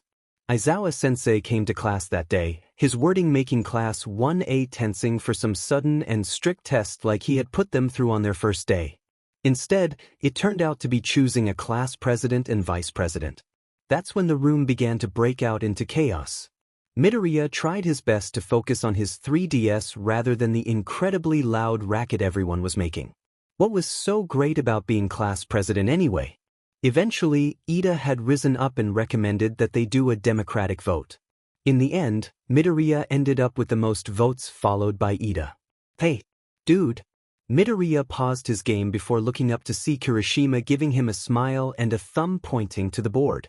You got chosen as our class president. The green-haired teen just blinks slowly. What? Ida's voice boomed within the classroom. It is an honor to work with you, Midoriya. I will do my best as vice president. Are you all done yet? Aizawa's groggy voice questioned. Midoriya sat at his shared lunch table with Kacchan, Uraraka, and Ida. Kirishima said he'll sit with them next time since he seemed to be clicking with their other classmates, and Shinso. He often persisted in eating by himself. He said something about not wanting to spend lunch in a group. One hand held his chopsticks as he ate his katsudon slowly. Meanwhile, he used his free hand to play his game, which really was meant to have two hands to play. Yet, the teen's friends just watched as Midoriya effortlessly played the little device with a single hand. Either way, they could tell the boy was feeling down. Midoriya-kun, I'm sure you'll be an excellent class president. It's not that bad, is it? Uraraka said. All she got was a shrug. Ida adjusted his glasses. Well, it is quite the responsibility. So it may be a bit daunting. However, if you had that many votes, then our class does see something in you worthy of being the class president. Bakugou took a bite of his deadly spicy curry before turning to them. The nerd may be skilled, but he doesn't really care for being the leader and shit. He would rather stay in the background and be a motivational supporter. They all went quiet once they heard Midoriya finally speak. I'm not ungrateful that a lot of our classmates think so highly of me. I may have the skills, but I lack that personality a leader really should have. Besides, doesn't being the class president also mean I have to deal with more paperwork? I don't think that I have the free time to focus on that as well. There was a small silence as they took in his words. Uraraka was the one to speak up. Then, don't think about it like that. Everyone looked at her in confusion. Seeing their expressions, she tried to elaborate. I mean, like, as class president you have a better chance at helping us, right? It gives you some more authority and that duty to support us as you'd rather do. So, don't think of it in a negative way like it's a position that's just more work. Think of it to be more positive. Like, a better chance to help us if we need help and a way to get closer to our classmates and make friends. Midoriya watched as the girl tilted her head to point at his gaming device. Games aren't always single player, right? Wouldn't it be nice if, one day we could all play together as a class? The boys all looked at Uraraka with wide eyes. Midoriya blinked as he thought about her words. He never really thought of it like that. Sure, there will always be the realistic responsibility to such a position, but she wasn't wrong about the more positive sides to it. He smiled, his eyes going soft as he looked back at her with gratitude. Bakugou and Ida noticed his expression and couldn't help but feel a little more positive at the mood change. Thank you, Uraraka-chan. No problem. Bakugou used a hand to cover his tiny smile. Not bad, round face. Not bad. The rest of their lunch continued into more light-hearted conversations. Eventually, Uraraka pointed out how Ida had a rich boy aura, which caused the boy to look shy before explaining that he was the younger brother to the turbo hero, Ingenium. Apparently, his family had a small hero legacy going on. Suddenly, the loud blare of alarms rang in their ears. Midoriya was quick to keep his ears covered at the loud noise, especially once the students began getting up and forming a noisy crowd. Ida asked a senior student what the alarm was about before the guy shouted something about a security level 3 breach before running off. Midoriya just wanted the noise to stop, so he ended up doing his best to weave through the crowd to the large glass windows. All he saw was the swarming press that he remembered waiting outside UA since the morning. He was thankful that Kacchan was with him this time as he pulled him through safely. The blonde even made aggressive threats to make them back off. Now, they somehow got onto UA's campus, which was causing this unneeded chaos. Midoriya quickly looked for something to connect to, a camera, or even a sign that connected directly into UA's electrical system. His emerald orbs eventually locked on to a mounted security camera, his eyes glowing before he vanished. No one seemed to notice the strange disappearance in the commotion. The crowd soon halted to a stop once there was a painful crackling and high-pitched noise coming from the school speakers. Once it was over, the students realized that the alarm was completely gone. Everyone's gaze looked up to the nearby school speakers as a voice filtered through.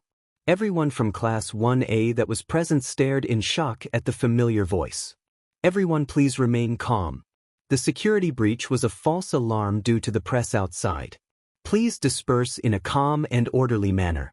We are UA students, not panic savages. The pile-up you have all made during this simple false alarm would be enough to trample someone to the point of severe injuries if someone failed to stay up. Everything is fine. Now, return to your seats and think about how you could have dealt with this scenario in a more mature fashion. Thank you. As the speakers turned off, murmurs filled the room as everyone began to think about the chaos while many looked at their fellow students with apologies on their tongue. Soon, there was a familiar green flash and there stood Midoriya. He seemed to be adjusting his uniform as his friends began to jog towards him. Midoriya, there you are. We got worried when we couldn't find you. Ida spoke up as his arms seemed to go into the strange robotic movement. That was you on the speakers, right? How did you do that? Uraraka wondered. Bakugou just stomped over and ruffled Midoriya's viridian curls. The nerd just went and pretty much infiltrated UA systems. Ida and Uraraka just stared at the short boy. Ida looked like he wanted to scold the teen for breaching UA systems, but at the same time, the chaos would have continued over a false alarm if the boy didn't act. The two ended up asking simultaneously. Midoriya shifted his gaze away as his cheeks took a slightly pink hue. It's something I can do with my quirk. It was the same technique I used during our quirk apprehension test. You mean the weird teleporting move? Uraraka said as she tried to remember the details. Sure. Midoriya shrugged. Ida let out a sigh as he glanced around to make sure everything was fine. What? At least everyone seems fine. It could have seriously gotten out of hand if it weren't for you, Midoriya. Thank you. No problem. Uraraka sent the shy boy a bright smile and a fist pump into the air. We told ya that you'd make a great class president. Bakugou took a peek at Midoriya's expression as the poor boy couldn't process all the sudden praise. The blonde just chuckled at his friend's reaction. He gave the shorter a small pat to the back. Good job, nerd. Kachin, Midoriya whined with a pout. The only thing the trio could think of was how cute their class president's pout was. Nizu had finally returned from his office after checking on the disintegrated UA barrier. It was certainly a concern and he wasn't quite sure of the message behind it. He could tell that it was nothing good though, and it made him worry for his students. As he began to resume his work on his computer, he noticed something strange. There was a notification alert for non-authorized tampering with UA's systems which took place during the lunch period.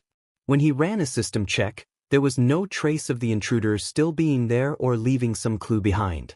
When he began doing camera checks, he was able to witness the chaotic scene that took place in the lunchroom. At the very top of the camera near the exit, it barely caught a tiny trace of a flashing light before it vanished. Nizu watched as the students seemed to be paying attention to the direction of where the speaker was. He decided to check the automatic voice recording software to see what was being said. Imagine his surprise when it was the voice of a student. It was only a little while after the students began returning to their routines did the culprit choose a spacious area in a clear view of the camera. Nizu's eyes gained a spark of interest when the light revealed Midoriya Izuku of Class 1A. Interested? What exactly did you do, Midoriya-san? A masculine hand weaved its fingers through blood-stained locks of hair. We're all so glad you finally decided to be more obedient. The man could hear the rattling of metal as leather restraints dug into the child's flesh.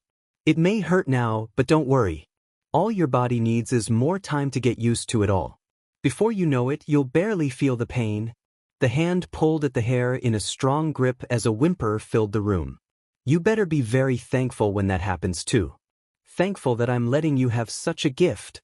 The child tensed at the echoes of more footsteps entering the dark room, ears picking up the sound of objects being picked up from the hooks on the walls and metal tools being lifted from trays. There was a deep breath nearby before something pierced her arm. The room filled with screams and sobs. Initially, Class 1A was a bit nervous when Aizawa came up to announce their next training exercise. Whether the man realized it or not, he sure had his own sadistic flair for dramatics. The atmosphere lifted though when they found out they were going on a field trip to learn about rescue. It was mainly just learning rescue during natural disaster scenarios. There was excited chatter as the students sat in the bus, their costumes making them a colorful bunch, as the soft hum of the engine filled the air. Ida's mood was a little soured when the bus layout wasn't what the teen thought it was. No one could really blame the boy for his dedication though. Midoriya decided that he'd like to get to know his other classmates more, mainly due to Uraraka's encouragement during the false alarm. That's what led him to sit by some of the classmates he never really had gotten to be around that often. It ended up being pretty quiet. Maybe he should start trying to initiate conversations? Hey, Midoriya? He turned towards Azui. Yes, Azui? She shook her head as she responded with, just call me Tsu. Midoriya nodded. Tsu sounded cuter anyways. The teen noticed how she had a finger to her chin and a thoughtful expression. I'm usually quite blunt when I speak and I tend to say whatever's on my mind, but I've been really curious about what your quirk is, Karo. The others nearby heard the frog-like girl's question as they began to tune in to the conversation. The pink girl, Mina, jumped in. Yeah, I could never tell what it is. I thought you had some sort of teleportation quirk. Jiro held her phone in one of her hands, a single ear jack plugged in while her free hand twirled the other ear jack. It seems like that, but then I thought it was some sort of electric quirk like Kaminari. There was also the fact that Kaminari gave you a good shock and you didn't even seem affected during the battle trial. Whatever it is, Kirishima began, it is totally awesome. Midoriya's cheeks gained a tinge of pink as he struggled to find the right words. My quirk, I call it VR. VR? Like, as in virtual reality? Uraraka questioned from her seat. The teen nodded. Yeah. Midoriya glanced at the ceiling. I'm not exactly sure what to really call it, but it does involve electricity and technology overall. I didn't get that hurt from Kaminari's electric shock because I was able to absorb most of it to give me more energy. The teleporting thing. I guess it is technically teleporting. Azui tilted her head. Technically? I can't bring my body wherever I want. There has to be some sort of electronic device in range. From there, I can transport my being inside the machine and then, well, pop back out. That's how I ended up near the finish line of the 50-meter dash. It's because I just used that scoring bot to bring me closer. Kaminari seemed to lean over to the point of falling as he tried to get closer to the conversation. Whoa, that is, like, even more epic than my quirk. I can't do cool stuff like that. Sato seemed to be in thought. Wait, so you can just go inside machines and electrical systems? Midoriya nodded, only to slightly startle at Kirishima's exclamation as the redhead thought back to the security breach. That's what you did back in the lunchroom, right? You just found some sort of access point and managed to infiltrate UA's systems. I think that's illegal or something, but that ended up being so manly. Viridian eyes widened slightly. Do you think I'm in trouble for that? He noticed Azui shake her head. I don't think so. That is a pretty major deal and I feel like they would have called for you if you were going to be punished.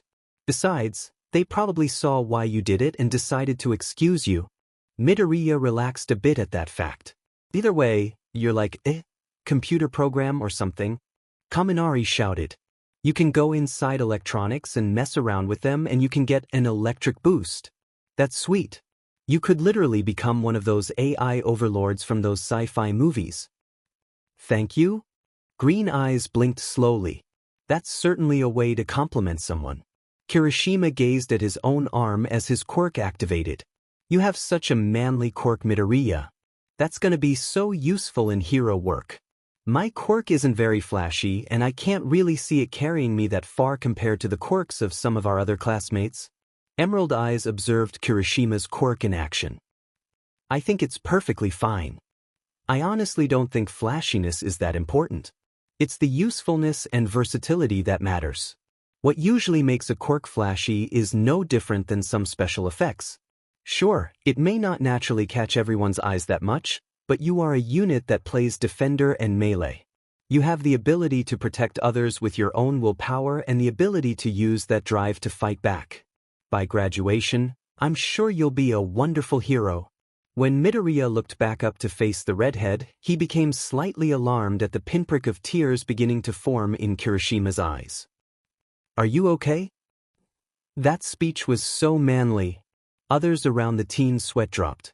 The rest of the bus ride ran pretty smoothly other than the small bit of teasing that was sent Bakugou's way.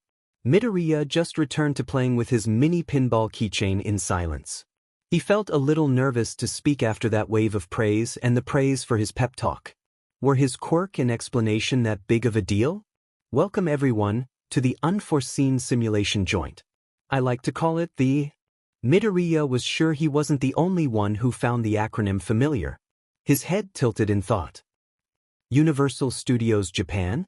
He couldn't tell if the space hero in front of them did that on purpose. When they had arrived at the large building, it was absolutely massive. In all honesty, it seemed to be even larger when they walked indoors. The ceiling was a dome, a central plaza located in the center of it all. Circling the perimeter of the building's interior were various natural disaster zones. For learning rescue in dangerous natural conditions, this was really impressive. Midoriya frowned though at the sight of the conflagration and downpour zone. Thank goodness he decided to not bring any of his video games with him. His emerald orbs still lingered a little longer at the sight of the conflagration zone. He wasn't exactly excited to be launching out of the frying pan and into the literal fire. There was a small squeeze on his shoulder, the short teen turning his head to see Bakugou giving him a look of understanding. Midoriya silently appreciated that. However, Midoriya became a little curious when he had caught sight of Aizawa and 13 having a quiet conversation. There was something having to do with threads before the two teachers turned to face the class. Everyone was listening intently at 13's speech of the dangers their quirks could cause, even unintentionally. Many took it to heart, especially those with quirks that were more destructive and harmful in nature than most of their peers. Midoriya ignored the small wince Mina had as the girl briefly reminded herself of when she almost hit Aoyama with her acid. As the class gave 13 an applause, Midoriya felt himself freeze. No one else could notice it except him. His quirk seemed to act up like it was making him sense some invisible tether between him and the USJ systems. There was an interference, and it just seemed to tug at Midoriya's chest with unease. It was too sudden, it wasn't right. A power failure? It was more invasive than that. When Midoriya blinked out of his trance, he finally recognized the sensation of Bakugou shaking him by the shoulders. The rest of Class 1A and the teachers stared at him with worry, Aizawa making his way closer. I think there's someone dash. Before Midoriya could finish, everyone glanced up as the ceiling lights flickered and shut off. The plaza fountain struggled to run before it eventually turned off. Aizawa ran back towards the stairs, the man's instincts kicking in to warn of approaching danger. Everyone watched with held breaths as a purple vortex seemed to appear out of thin air, expanding until it became a massive wall. Midoriya felt Bakugou tense beside him as villains poured out from the vortex. A part of Midoriya felt reminded of the hordes of enemies that would appear in those hack-and-slash games. Are those fake villains for the lesson? Kirishima's voice questioned. The class slightly flinched as Aizawa suddenly held an arm out to signal them to stay back. Those aren't fakes, these are real villains. Kaminari, try and contact the school. Kaminari was fiddling with a device he wore on the side of his head, his expression becoming fearful and frustrated. Guys, I can't call for help. I think something is jamming the signal. Midoriya's eyes widened as his mind began to plan. 13, protect the students. Aizawa shouted before jumping into the fray, his capture scarf billowing around him as he began to use his quirk. The green-haired teen couldn't help but stare at Aizawa's form with concern. The pro was a stealth type who relied on surprising the enemy and using his speed to make his attacks count since he lacked attack power. For the man to rush into an army of villains instantly put him at a disadvantage. There were unseen eyes of glowing red as the man fell closer to the villain horde. 13 began leading Class 1A to the doors, Midoriya being dragged along by Kachin. He tried his best to look around and avoid falling as his blonde friend pulled him. The green-haired teen soon regained control of his own legs as he separated himself from Kachin to reach 13. 13, said Hiro glanced his way. Where is the nearest security camera in this building to us? Why don't understand? 13 noticed the desperation in those green eyes as the student spoke. I can try and get past whatever is blocking the signal and I can get us help. Midoriya was relieved when the hero nodded their head in understanding. His eyes followed as 13 pointed to a security camera right by the large doors. Before Midoriya could do anything though, a purple mist blocked everyone's way. The teen's emerald eyes narrowed in frustration as the mist just happened to block his sight from the security camera. Greetings, children, and pardon for the intrusion. I am Kurogiri, and we are the League of Villains who have come to end All Might's life. Bakugou felt his curly-haired friend nudge him. Nerd. Got a plan? He said with a low voice. Midoriya discreetly nodded. The camera? He's blocking my sight from it? The blonde gave a menacing grin. Oh, don't worry about that. I'll make him fuck off. You just help get our asses to safety. 13 was just about to use their quirk against the mist villain before Bakugou suddenly shot off with the use of his explosions.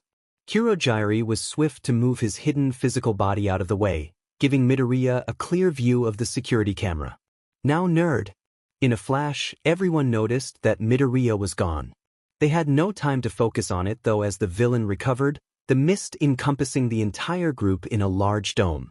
Everyone did their best to hold on.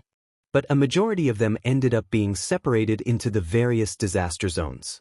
Midoriya's world became a void of static. It almost felt like flying, or maybe even swimming, as he tried to follow the path that would lead him to UA's main building. More specifically, Nizu's office. Just as he was making his way there, he felt a painful shock as he seemed to bounce off some sort of wall. That's what Kaminari must have struggled with. As soon as his hands made contact, it felt like he just got burned as he pulled them away with a hiss. He couldn't let this stop him. Who knows what is happening to his classmates right now? He's the only one with the quirk that can get help and break through this. He can't fail. Emerald eyes glinted with a strong resolve as he backed up before powering himself using the lingering excess electricity that surrounded him. He could have gained more if the power in the USJ wasn't cut off. His body glowed with an electric green charge, sparks dancing off his skin as he rammed against the barrier. It hurt, but he wouldn't let it win. He couldn't let it win. The muscles in his body strained as he kept pushing against that wall with everything he has. Eventually, he felt it creak under him, the barrier almost stretching like it was made of elastic as it did its best to keep Midoriya away. Ultra! From within the USJ, a villain cried out as some of the lights sparked and shattered from some sort of overload. Glass was raining down unnoticed as the class dealt with their own battles. Midoriya's body tumbled as the barrier seemed to shatter against him due to the strain. The pain from making contact with it began to dissipate and he barely acknowledges the small stinging sensations as the virtual shards scratched his skin. Midoriya's momentum ended up continuing as he seemed to shoot off like a rocket towards UA's main campus. The teen smiled with determination. Everyone, please bear with me for a little bit longer. Nizu was still in the middle of lecturing Toshinori when it occurred. Everyone within UA whipped their heads towards the ceiling or a school speaker if one was in sight. In a certain class, a well-known trio of students lit up at the sound of a familiar voice. All present teachers were tensed as the speakers crackled to life. Everyone, this is Midoriya Izuku of Class 1A. An ongoing villain attack is occurring at the USJ right now. Any available heroes, please hurry. We could not make contact earlier due to something jamming our communications. It is all clear now, so please hurry.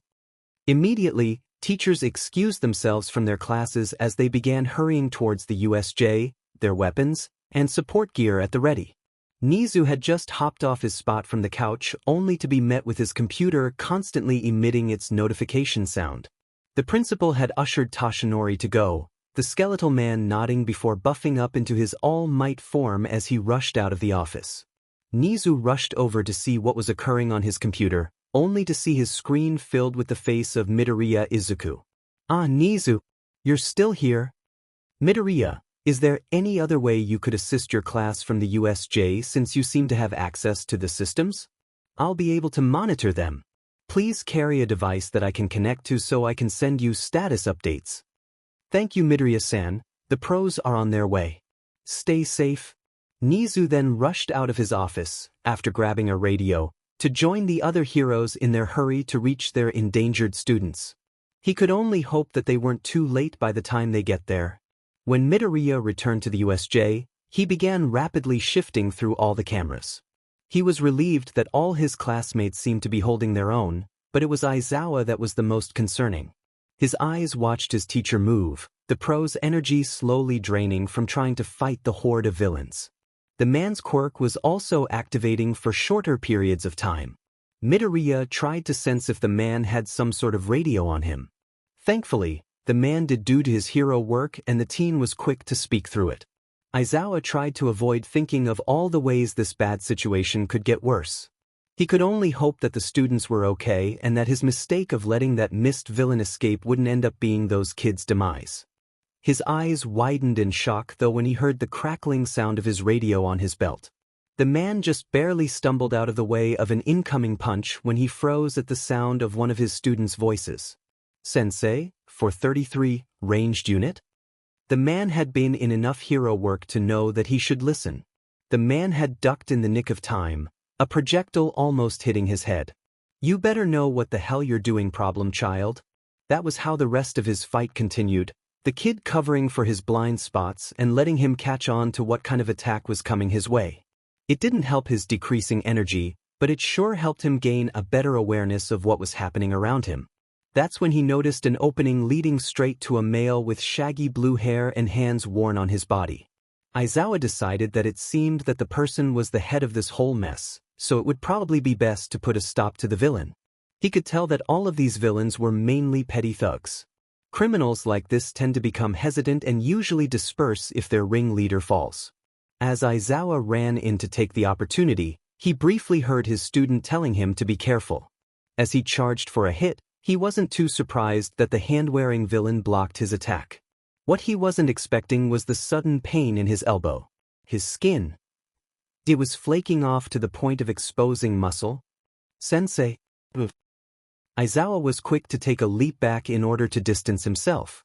That is a very dangerous quirk, and now the hero was down an arm. He gritted his teeth as his eyes narrowed into a glare. Damn, if only he could keep his quirk on for longer. "Huh?" The boy scratched at his neck with a single hand, his red gaze staring at Aizawa. "Was that the sound of one of those brats? Are you cheating, Eraserhead, by using a strategy guide? Yet, here I was, thinking that you were cool." The villain was soon interrupted by the sudden appearance of Kurojirai. "Shigaraki, I apologize, but somehow the children managed to contact the heroes. I remember that one had disappeared and I haven't seen them return." Shigaraki's fingers twitched. "So, are you saying we've got someone hacking into our game plan?" The villain's face twisted with anger. "Is the voice I heard before the brat that did it? I don't like cheaters. How dare they cheat?" The skin of his neck broke and shone a fresh crimson. "Kurojirai, find the cheating brat and kill them. I want them dead. They're ruining everything. Damn hacker, damn filthy cheater." The hand villain seemed to decline into an eerie calmness. "No." Midoriya saw it coming, his pulse beginning to fill his ears. "Sendash." Emerald eyes widened, the glassy surface reflecting the horrifying scene before him. Midoriya was still as he watched the camera perspective show Eraserhead get pinned to the ground by that monstrous creature. The man's quirk didn't even change a damn thing. There was blood in the air and the man's signature goggles broke in half as they flew some distance away. The creature's muscular hand was holding the pro's head in a tight grip. The teen noticed how the villain leader's shoulders shook as if he was laughing at Eraserhead's misfortune. The Nomu used its free hand to grab Aizawa's arm, which looked way too small and thin in that thing's grasp, as it snapped it like a twig. Midoriya had to squeeze his eyes shut for a moment at the sight. These cameras weren't picking up any audio, but his mind was making it up for him. The teen cringed as his brain unwillingly tried to mimic the sounds the boy would have heard if he could hear his teacher be beaten and broken. He didn't like the imagined sound of a snapping bone as his teacher's mouth let out a scream of agony. Midoriya feels like he was going to be sick. He then realized that he couldn't let this continue. He was ultimately useless now if he continued to seek safety in the USJ system. Aizawa could die right now in an instant. That thing has the strength to do it and his teacher was lying there and was so vulnerable. He shivered as he saw the blood that pooled across the ground. Yet it just solidified his resolve. Midoriya left Nizu a quick update about the Nomu creature before reappearing at a camera nearby the plaza. When Nizu and the pros were about a little over halfway towards the UV, his eyes widened slightly at the sight of a skeletal Tashinori who was crouched on the path and coughing up blood. The others noticed the man, knowing his identity, and rushed over to see if he was all right. Nizu climbed off Snipe's shoulder. "Tashinori-san, are you all right?" The man coughed a few times before shaking his head with despair. "My time limit, damn it. If only I had a little bit longer to rest, I could have dashed." Nizu raised a paw to quiet Tashinori as he turned to the other pros. "Please, continue to aid the students. I will stay by All Might's side until he is able to join you. There is no time to waste." The group of pro heroes nodded before rushing off. Nizu saw how the older man's sunken eyes were full of despair, guilt, and frustration. The principal sighed. "Tashinori-san, while you should have been more responsible about your limits, you can't keep blaming yourself. But Nizu, if I still had time, I could have gotten to those kids and saved them before the other pros could even arrive. What if some of them are dead by now? If only I had more time to rest before young Midoriya's call. I dashed." "Tashinori." When the hero looked up from the ground, he noticed the principal's gaze held a swirl of similar emotions. Tashinori felt bad for acting like he was the only one being plagued by such feelings. There is no use in wondering about what if this. All we can do is hope those students can persevere until help arrives. Until then, all we can do is hope for the best outcome. The two rested at that spot in a tense silence. Tashinori couldn't help but curse All for One for giving him this disability. Another part cursed himself for letting that criminal overlord the chance to injure him so severely. This is what happens when people decide to cheat the game Eraserhead. They get punished for it. Shigaraki hissed as he glared at the bleeding hero. Aizawa struggled to breathe, air passing through clenched teeth. Kurogyari had warped away to check on the other zones and groups. Shigaraki didn't really care though. As long as the villain didn't get taken out of the game, it was fine. He was still majorly pissed at the mist villain for letting one of the NPC brats get away. But Shigaraki did enjoy a good challenge. Games weren't too fun without at least a little bit of them. All of a sudden, he felt something smack the side of his head near his eyes. His red gaze watered slightly, his hand cupping the impacted area. Fuak.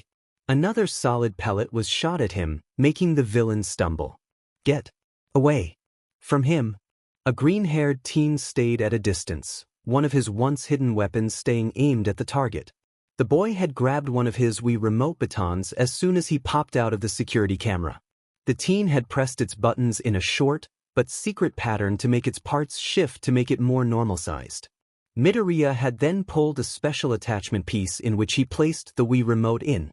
It was like a real functioning Wii remote gun holder, the thing filled with non-lethal but painful ammunition. It made it suddenly look like he had a pistol that was slightly larger than the real deal. However, it didn't really matter in the end since it worked just like a real one. It just was heavily gamer-themed. When Shigaraki looked up, he saw one of those hero brats in that stupid gear. He noticed how those emerald eyes of the boy were locked onto him with a fierce intensity. The blue-haired villain did notice the boy's visible weapons and actually took a better look at the kid's outfit. The boy looked like a straight-up gamer and was the part of the outfit underneath that hoodie supposed to look like one of the Croft's in-game outfits? They both seemed to ignore the pained grunt of protest coming from Aizawa as he heard his student's voice. "And what kind of NPC are you supposed to be, brat?" Midoriya tilted his head, voice still soft, but gaining a slight edge to it as he spoke. "You seem to think that this level is on single player." Shigaraki actually paused at the wording. He seemed to cackle a little under his breath as his expression split into a disturbing grin. He is starting to like this one. It is such a shame this boy is trying to be a hero. At least he is living up to his costume's appearance. Maybe you really aren't one of those insignificant pawns. Say, aren't you the one I heard from Eraserhead's radio? You're the one who helped him cheat. I wouldn't call that cheating. I was just directing him. What kind of player would I be if I didn't help those in my party, especially when one of its members charge into battle without our healer. For once, the hand villain couldn't exactly disagree with that argument. He didn't even fall into one of his fits. This one was very interesting indeed. It looks like you really are another player. Say, care to join my party instead? Mine is much more interesting than this little hero party. The teen let out a little grin. Sorry, but not sorry. I think I'm quite satisfied with the amount of EXP I've been gaining here. Shigaraki sighed. Oh well, that is quite a shame, little player. No. Before Midoriya knew it, he had jumped back as he initiated a backflip. The Nomu's ground-shattering punch landed at the now empty space as he missed the teenager by a hair. Go a little easy on him, Nomu. I want this one alive. The green-haired teen was quick to take another leap backward as he sent a small rapid fire towards the creature's eyes and brain. The Nomu was fast enough to dodge most of the hits, but a few were lucky to at least make an impact on its exposed brain. While there were bleeding and a small inhuman noise of pain, the damage seemed to have been undone. A healing quirk? I thought it had. No way. There's multiple? Midoriya gritted his teeth as he holstered his ranged weapon to focus on dodging. He needed time to think of a new plan. Hitting its brain seems to be viable for causing it to be distracted for a small amount of time, but Midoriya had to find a way to make real damage. He barely paid attention to Shigaraki's sinister laughter as he watched the struggle. Hee, impressive isn't it? Its regeneration quirk is at max skill level. Won't be able to even keep it down. Regeneration, that's what most healing quirks do to injuries. However, healing quirks, even ones as great as Recovery Girls, has a limit. As the green-haired teen rolled to the side, his feet quickly pushing his body up to run, his eyes slightly widened. Burns, fire. If a body is capable of being regenerated, that must mean it has to have living cells, right? However, incineration and severe burns can kill those cells and prevent them from healing. Midoriya thought about the electricity being stored within his body. He remembered taking whatever he could before leaving the USJ system. Would he have enough electricity to spend to cause electrical burns? Or would he burn himself out in just doing one move? There was the possibility that this thing could recover from burns. There is also the chance that electrical burns won't even work. That thing, it's regenerating at a constant rate. The instant it gets injured, it heals automatically. That means that any damage done has to be greater and consistent in order to prevent it from reversing injuries before they can reach deeper. I hate it when enemy units have a way to constantly heal when the player units are too weak. The teen was able to notice that Shigaraki was less secretive about this creature's abilities. Maybe he could get the villain to brag more?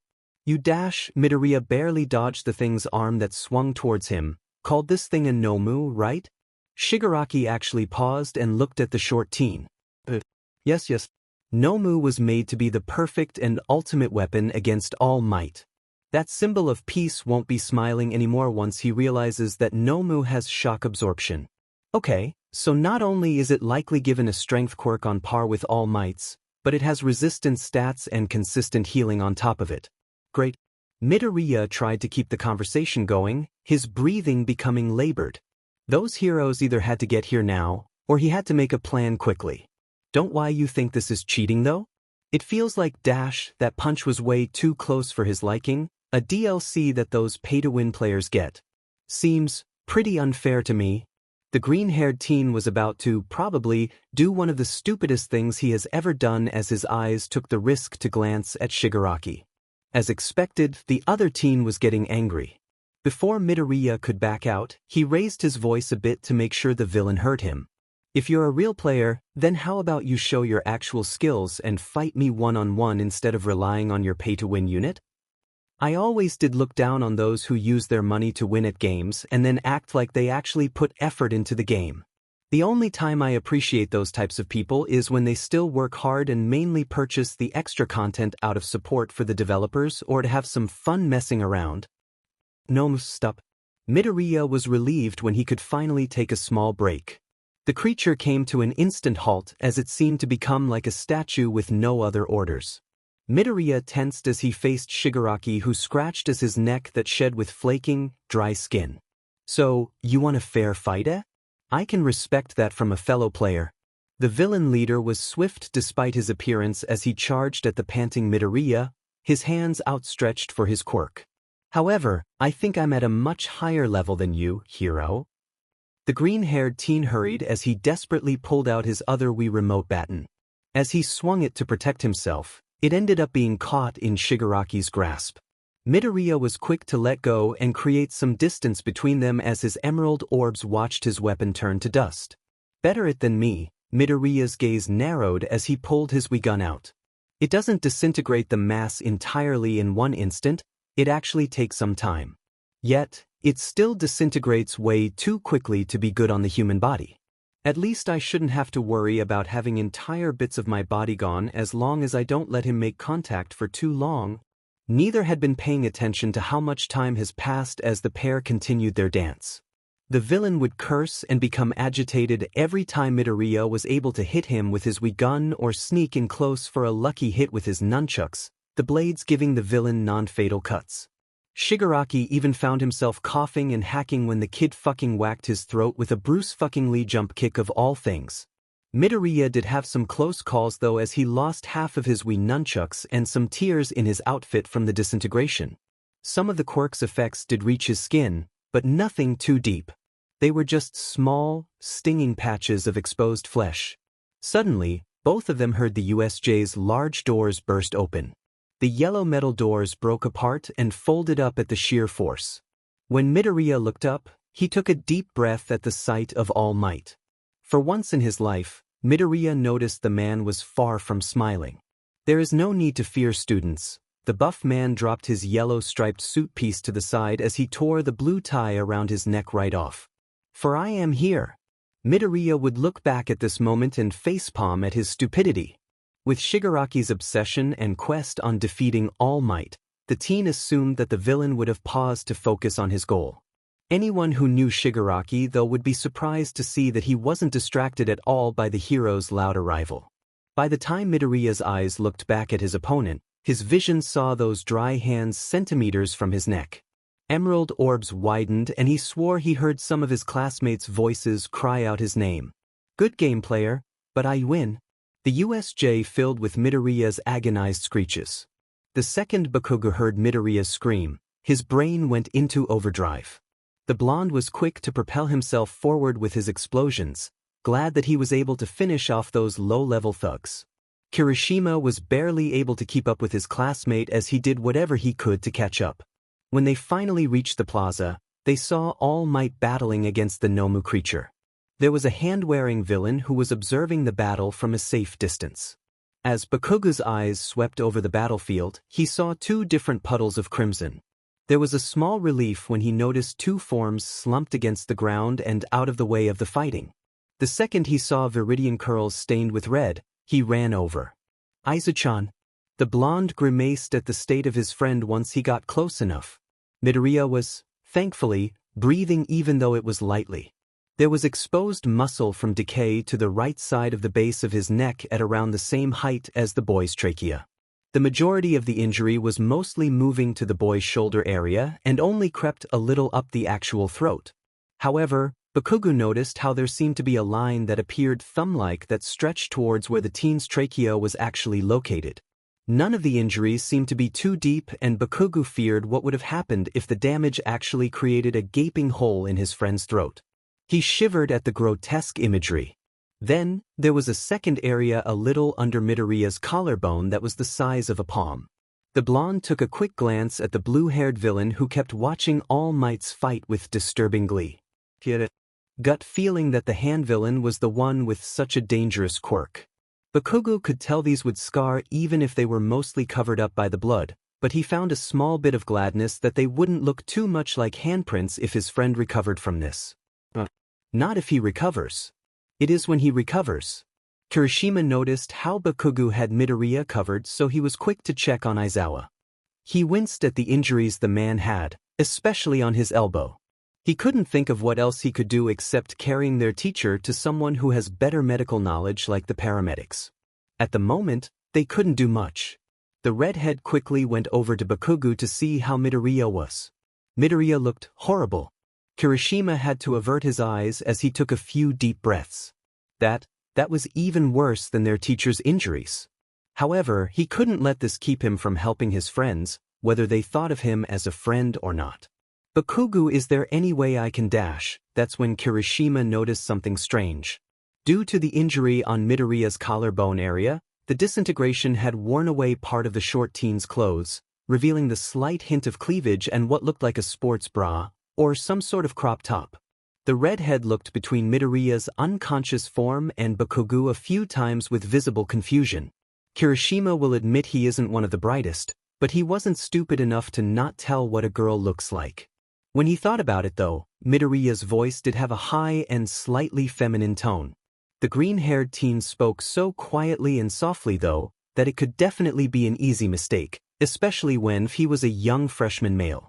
The teen's sides also did look a bit curvy when his uniform stretched in certain ways. When Kirishima really started thinking, there were quite a number of signs he never put any thought into. Bakugou glanced at the redhead at the sudden silence. Kirishima looked at the blonde nervously as he spoke. I thought, his Midoriya Idash. Not.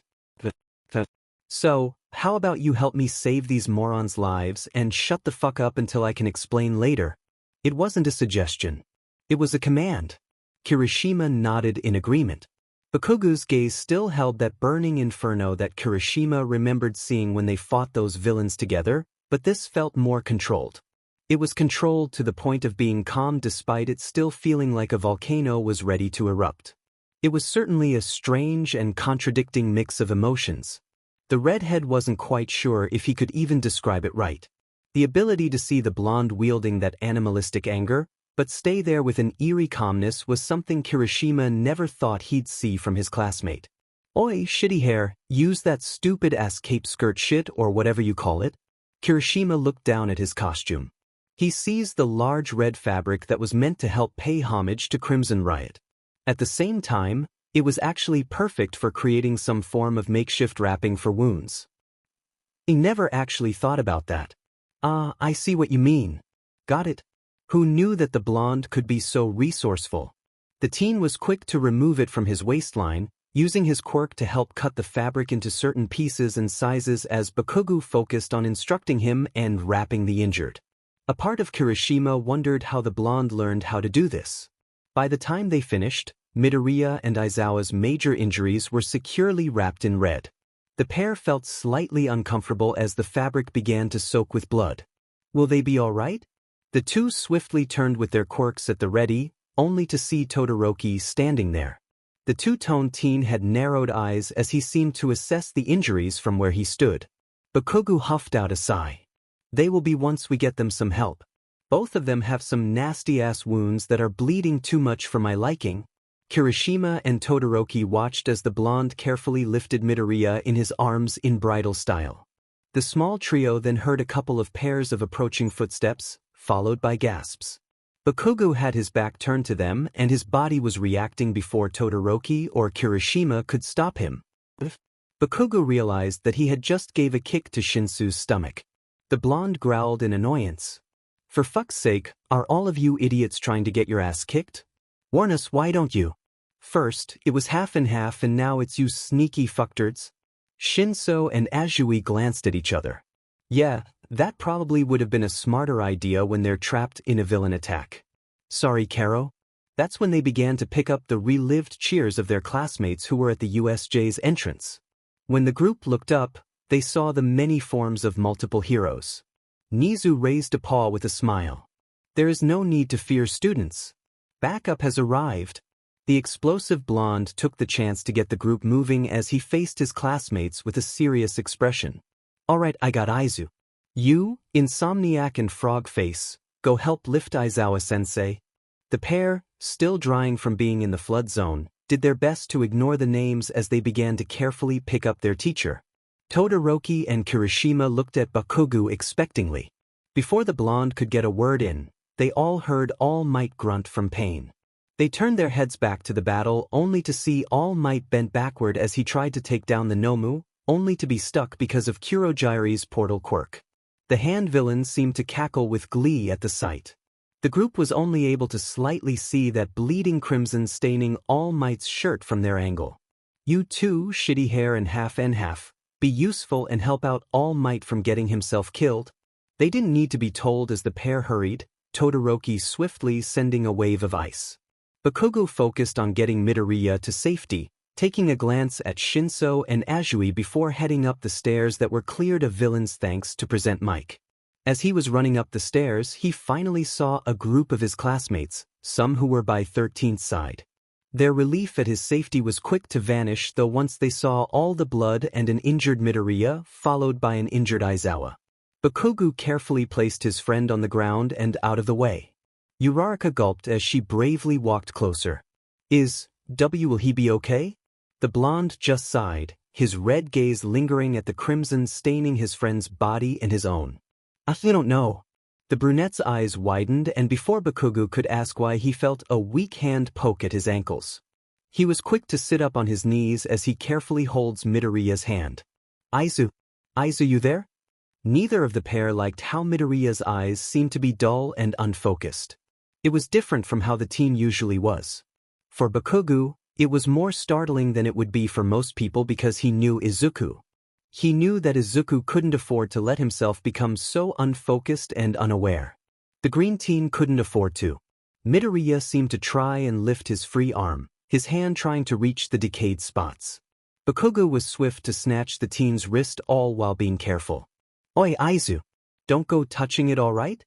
You don't know if it itches and I don't know how much it hurts, but you can't go rubbing at it. Everyone who was close enough froze at Midoriya's attempt to speak. Bakugou and Uraraka cringed when the short teen's mouth opened, his tongue trying to form letters and words that he couldn't. It all just created a wheezing and wet gurgling sound, as if he was trying to speak while gargling water in his throat. Midoriya seemed to become frustrated, causing him to try again and again. The crackling, squealing, and other inhumane sounds just shook them to their core.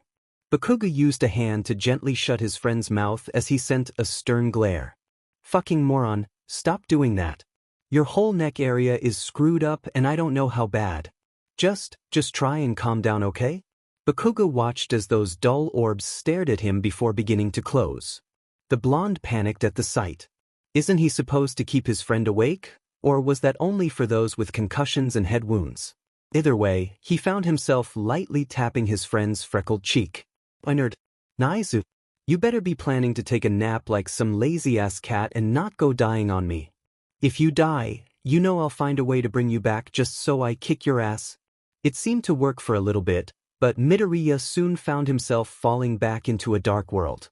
Bakugou loyally stayed by his friend's side, not knowing just how much time has passed. He barely even acknowledged the sound of All Might launching the Nomu creature out of the USJ's ceiling. He only snapped out of his protective daze once the paramedics began to enter the building.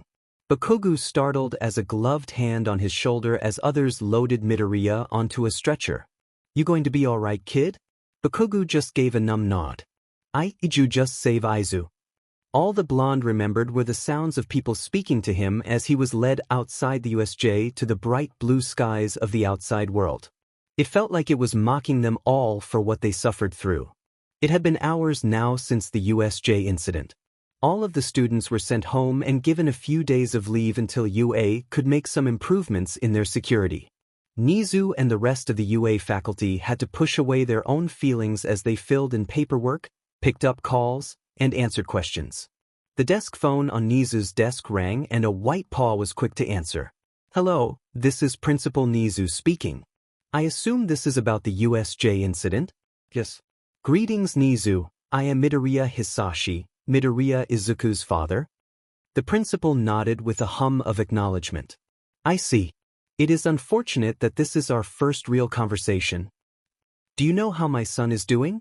I have yet to get to the hospital and was stuck at work when I heard the news announce the incident. Yes, I have recently gained a report from the hospital he was sent to, as well as the other injured. Nizu shuffled through some emails before finding what he was searching for. Your son only had 2 major injuries that had to be dealt with. The rest were minor and may scar, but those scars are very likely to fade over time. However, the 2 injuries of concern were caused by a disintegration quirk. It had managed to reach quite deep around Midoriya-san's neck as well as the muscles connecting to his shoulder. There was also damage done to the area a tad below his collarbone. Both are about the size of a hand, and he was lucky that no more was done. The fact that Midoriya would have likely died in the worst-case scenario did not need to be told. I see. Midoriya Izuku will be monitored carefully until they deem him well enough to be discharged and sent home. He is to not strain himself and stay bedridden. They do plan to send him home with medication and prescription creams for later on to help with pain, stiffness, and scarring. Thankfully, he had enough energy later today to have Recovery Girl heal the worst of it all. That should help with speeding up his initial recovery time. Rest assured, he appears to be out of the danger zone, though he is expected to have trouble speaking. It is unknown if any permanent damage was done that will affect breathing or speaking in the long run. Once he gains more energy, Recovery Girl does plan to try and speed the healing process more. Thank you for your time, Nizu. Farewell, Midoriya-san. We wish the best for your son's well-being. The call ended. As soon as Nizu placed the phone back, his expression became a slight frown. He turned to his computer to do some research. He needed to double-check something. A tragic incident occurred today at around 12:17 in the afternoon where a local Mizudafu pharmacy suddenly went ablaze. Fortunately, there were many staff who had exited the building for lunch, but those who remained inside were unable to be rescued. The local police and heroes managed to arrest the suspect, who was known as a pyromaniac villain notorious for setting structures on fire with no apparent pattern. He was spotted near the scene and had to be chased down the streets. The child's eyes glowed with the light of the television. The kid barely felt a large hand rest on their shoulder. "What's wrong?" the man asked. Without even moving their gaze, the child raised hand with a finger pointing at the TV. The finger wasn't pointed at the lady telling the news, but at the small box that played a short film of the burning building. Teardrops began to slowly drip down the kid's cheeks. "Mommy?" Katsuki, Bakugou watched as his mother crouched down and gently held his tiny hands in hers. "There's something you have to know." The blonde just tilted his head in confusion. He could feel his mother's hands trembling. From his peripherals, his father is leaning his back against the wall and glancing away from his wife and son. "Auntie Inko won't be able to come over to our house anymore." "Why?" The blonde was getting annoyed at his parents' strange behavior. He was oblivious to the pained looks his parents tried to hold back. "If Auntie Inko can't come over anymore, then that means we can just go to her, right? What's the problem?" The dam broke, his mother pulling away as the kitchen filled with sobs. The blonde watched his father embrace his mother in an attempt to comfort the woman. The blonde child noticed how his father was giving him the silent message to leave the pair be for a bit. Bakugou left the kitchen in stunned silence. He didn't understand. Kirishima walked up the steps leading to the Bakugou's front door. He glanced back as he reread the text the explosive blonde had sent him. He double-checked to make sure he got the right address. When he rang the bell, he waited with slight anxiety. The redhead's attention was caught when the door opened and introduced him to a woman who looked extremely similar to Bakugou. It was almost a little scary. "HM? Oh, hello. Who are you?" I'm Kirishima Ijiro of Class 1A at UA. "It's nice to meet you, Bakugou-san." The blonde woman smiled. So you're my son's new friend?" Kirishima swore he heard the explosive teen shout something in the background. "Please, just call me Mitsuki.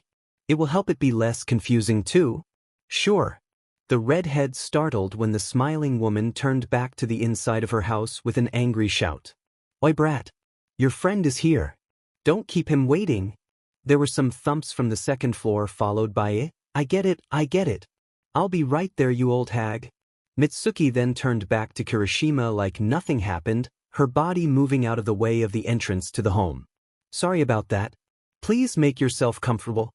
As Kirishima walked in, removing his shoes in the process, he could only sweat drop at the shouty interaction. He definitely knows now where Bakugou got his fiery side. It was when he had taken a few sips of tea and shared some small talk with Mitsuki did Bakugou finally make his way down. The blonde teen just waved a hand as a gesture to follow. "There you are, shitty hair. Come, let's go." Kirishima excused himself as he followed the blonde upstairs to the teen's room. He tried to ignore Mitsuki's shout about how Bakugou addressed the redhead. Of course, the blonde shouted back with his own disagreements. When they finally got to his room, Kirishima was a little surprised at the fact that the blonde seemed to have some gaming-related stuff. I guess it wasn't too surprising since the teen seemed to be close to Midoriya. Bakugou just plopped down to sit at the edge of his bed, his arms crossed as he stared at Kirishima. "Alright, I invited you here 'cause there's some shit that needs to be said. First of all, whatever I tell you here stays a secret or I'll fucking murder you." Kirishima is pretty sure that the blonde wouldn't actually do that, but it was enough to get the point across. Of course.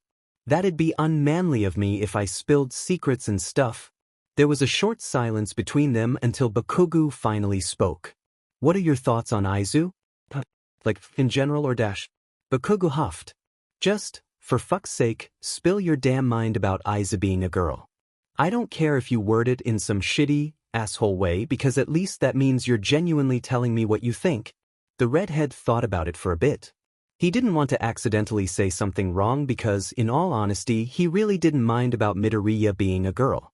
"Well, I think it doesn't really matter if Midoriya is a dude or not. Or she is still that totally epic classmate we all met on the first day. She's still the same person who selflessly ran in to save those people from the 0-pointer too. I'm not sure what exactly you want to hear, but I don't think that Midoriya's gender matters. She's still the same person, right? All it means is that she's just physically different, 'cause girls, you know." Kirishima blushed a little at the end, giving an awkward cough. Yeah, he'd rather not think of Midoriya like that. That ain't a very manly thing to do. The redhead watched with nervousness as Bakugou nodded and seemed to think over the shared opinions. "Good. I'm glad you aren't an asshole about it." Kirishima sighed with relief. "Okay, so he at least passed whatever kind of test that was." Shitty Kirishima, that definitely alerted the redhead on how serious this was. "Make sure to keep this secret and don't slip up when you're supposed to go calling her by male pronouns. The reasons are personal and if she wants to share them with you, then that's her choice. I expect you to be a friend she needs and help her out if she needs it. That also includes keeping her gender secret from those who don't know." With Redhead's eyes glinted with determination as he bumped a fist against his chest. "I swear I'll do my best to help him." The teen then had to instinctively catch a controller that flew at his head. He looked down at the old device with confusion. It was different from the usual round buttons that were placed in a diamond formation with the A, B, X, and Y controls. There was cube-like print at the top with faded words spelling GameCube. When he looked back at Bakugou, the blonde had his own controller and was starting up the purple box console installed in his room's TV. The blonde's red gaze shifted to him. "Ever played a friendship-ruining racing game? Wait, what? Welcome to a game with racing carts and boxes that give you the ability to fuck over your pals with stupid-ass items." Mitsuki brought her child out to the mall that day. She was giving the blonde child the ability to choose a gift for Aiza's 6th birthday. The woman patiently watched her child in the hero merchandise store as he seemed to evaluate what item was worthy of being Aiza's gift.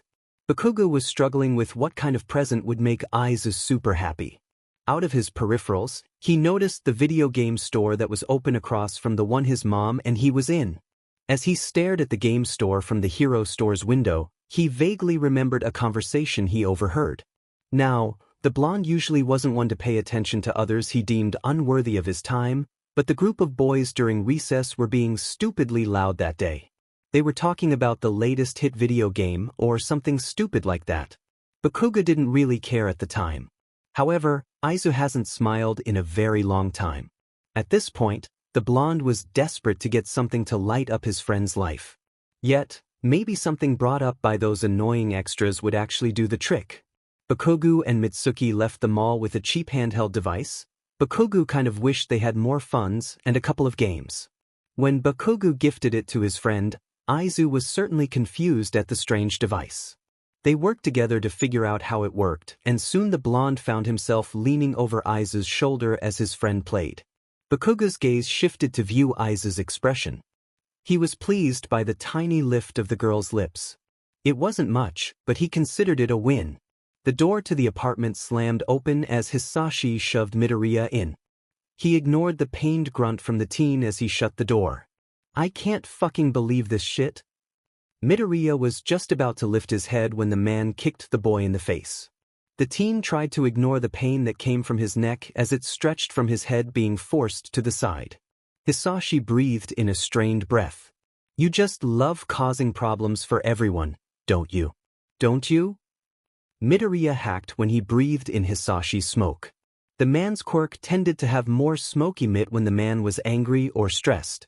The short teen tensed and squirmed as Hisashi's large hand dragged the injured teen by the neck.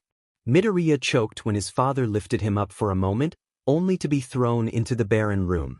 Fucking stay in there and don't even think of coming out. Midoriya watched as Hisashi carelessly tossed the teen's prescriptions onto the floor of his room. The green-haired teen had to quickly close his eyes as a pill bottle flew towards him. It hurt as it bounced off his closed eyelid, but it could have been worse. Hisashi slammed the door and locked it from the outside. Midoriya could still hear his angry shouts and the shattering of glass. Now I've got to deal with a fucking damaged product, 'cause of those nasty-as scars. As if that boy wasn't horrendous to look at every day already. Now I gotta call the damn hospital with the fucking trans excuse so they don't try and fuck me over about the brat's gender. That's the last fucking issue I want to deal with. Midoriya crawled his way to the mess he called a bed, doing what he could to rest. Hisashi dear? Can I talk to you for a moment? The man looked up from his paperwork to see his lovely wife. He gave a small smile to help with her obvious anxiety. Is something wrong, dear? Why so nervous? You're gonna make me nervous at this rate. Inko played with some strands of her viridian locks. I know that you have your own opinions about certain things, but I'm really happy about this. I'm just not sure how you'll feel even though we've been married for a good while. Hisashi's brows furrowed in concern, his pen being put to rest on the table. Inko? I'm pregnant, Hisashi. The man blinked in confusion. He could see why his dear Inko would be concerned.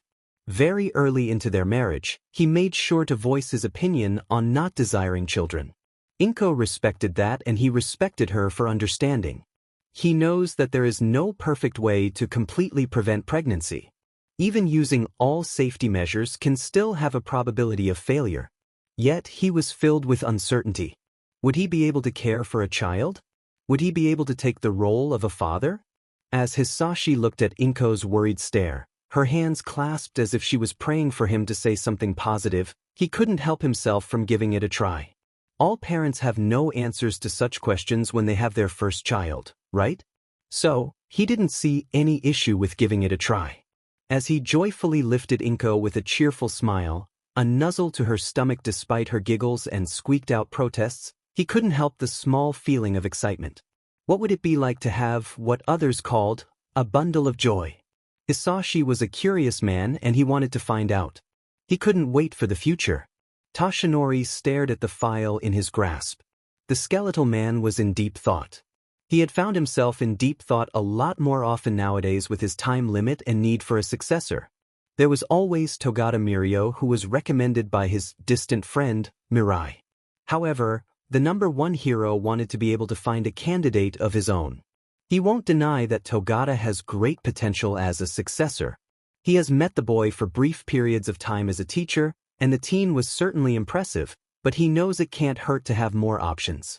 Toshinori stretched in his office chair, his joints cracking as he set the files down. The old hero soon had to head out, the file of Midoriya Izuku within his desk drawers. Class 1A was filled with mostly quiet chatter. It had been quite some days since they have last been in class considering the recent incident, but it felt like they returned much sooner than they thought they would. Many of the students just wanted a distraction and it was a silent agreement to not think too hard about their own memories of the USJ. Eventually, they all turned their heads as the classroom door slid open. Bakugou entered the classroom with Midoriya trailing behind the blonde, the short teen playing another one of his many games. The class did their best to not stare at the bandages that slightly peeked past Midoriya's uniform collar. Midoriya, I am glad to see that you are doing well. Ida greeted with a salute.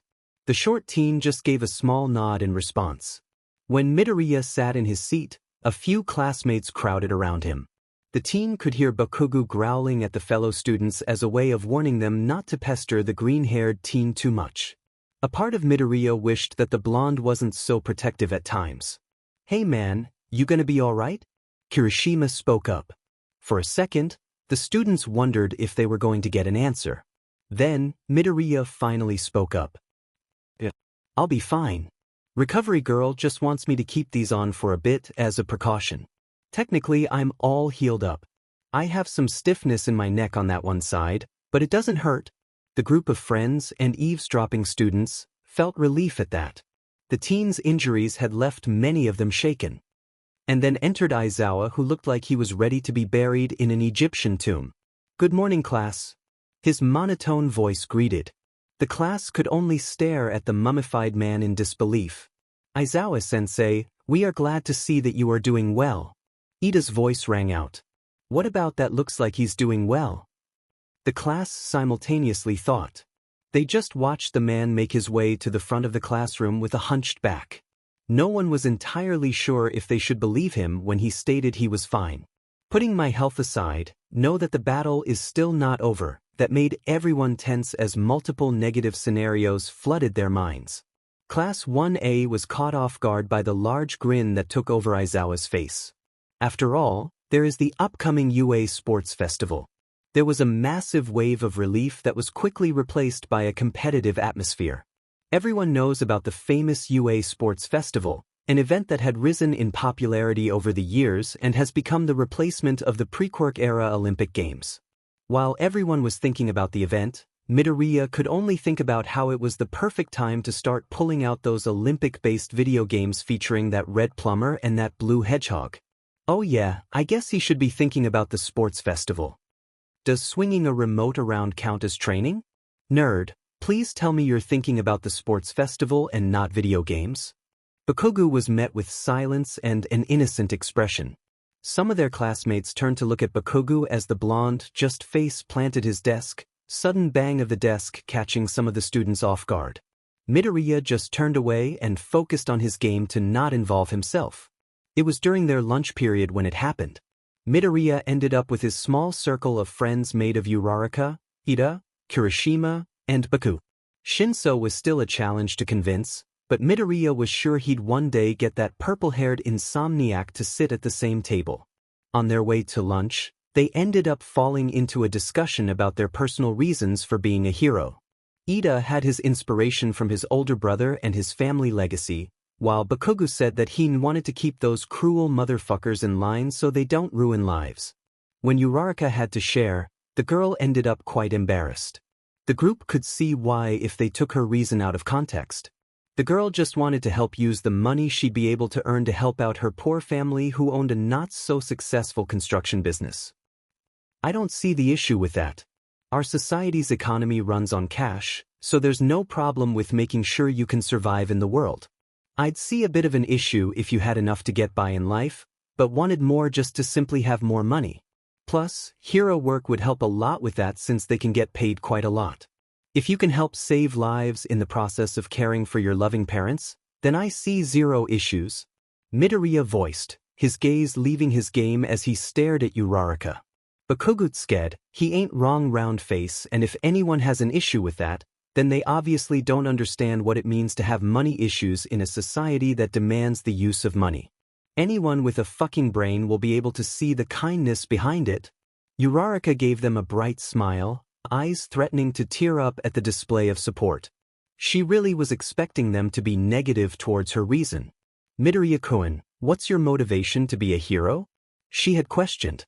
The group watched as the teen played his game, his brows furrowed in thought. Bakugou had told them that the short teen liked to take time when answering to avoid saying the wrong words. That was something Uraraka, Ida, and Kirishima could respect. Before they could get an answer, the group paused and stared at the not-so-hidden form of All Might around a hallway corner. Pissed. Young Midoriya, he whispered loudly. The man then raised his neatly wrapped bento, his other hand gesturing for Midoriya to follow. Care to join me for lunch? Uraraka couldn't help herself from mentally squealing how cute that was. Midoriya glanced at Bakugou, the blonde shrugging. If you want a nerd, just know that you don't have to.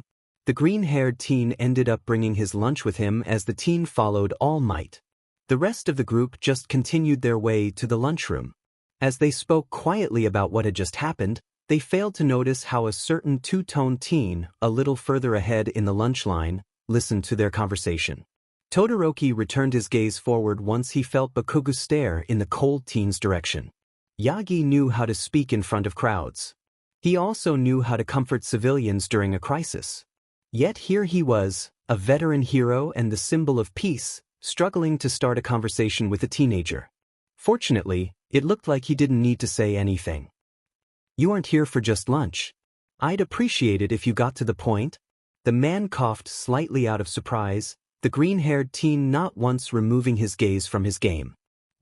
I have something I'd like to discuss with you, but first. Midoriya looked up only to try and wave away plumes of steam from his vision. When it finally cleared, his eyes widened in surprise as his mouth hung slightly agape. The tall and buff figure of All Might had deflated into a very frail and skeletal man. Yagi could see the boy's obvious confusion. This, the man gestured to himself, is what I truly look like. My quirk helps in giving me that strong form that many know of. It's like when men suck in air as they flex by the pool.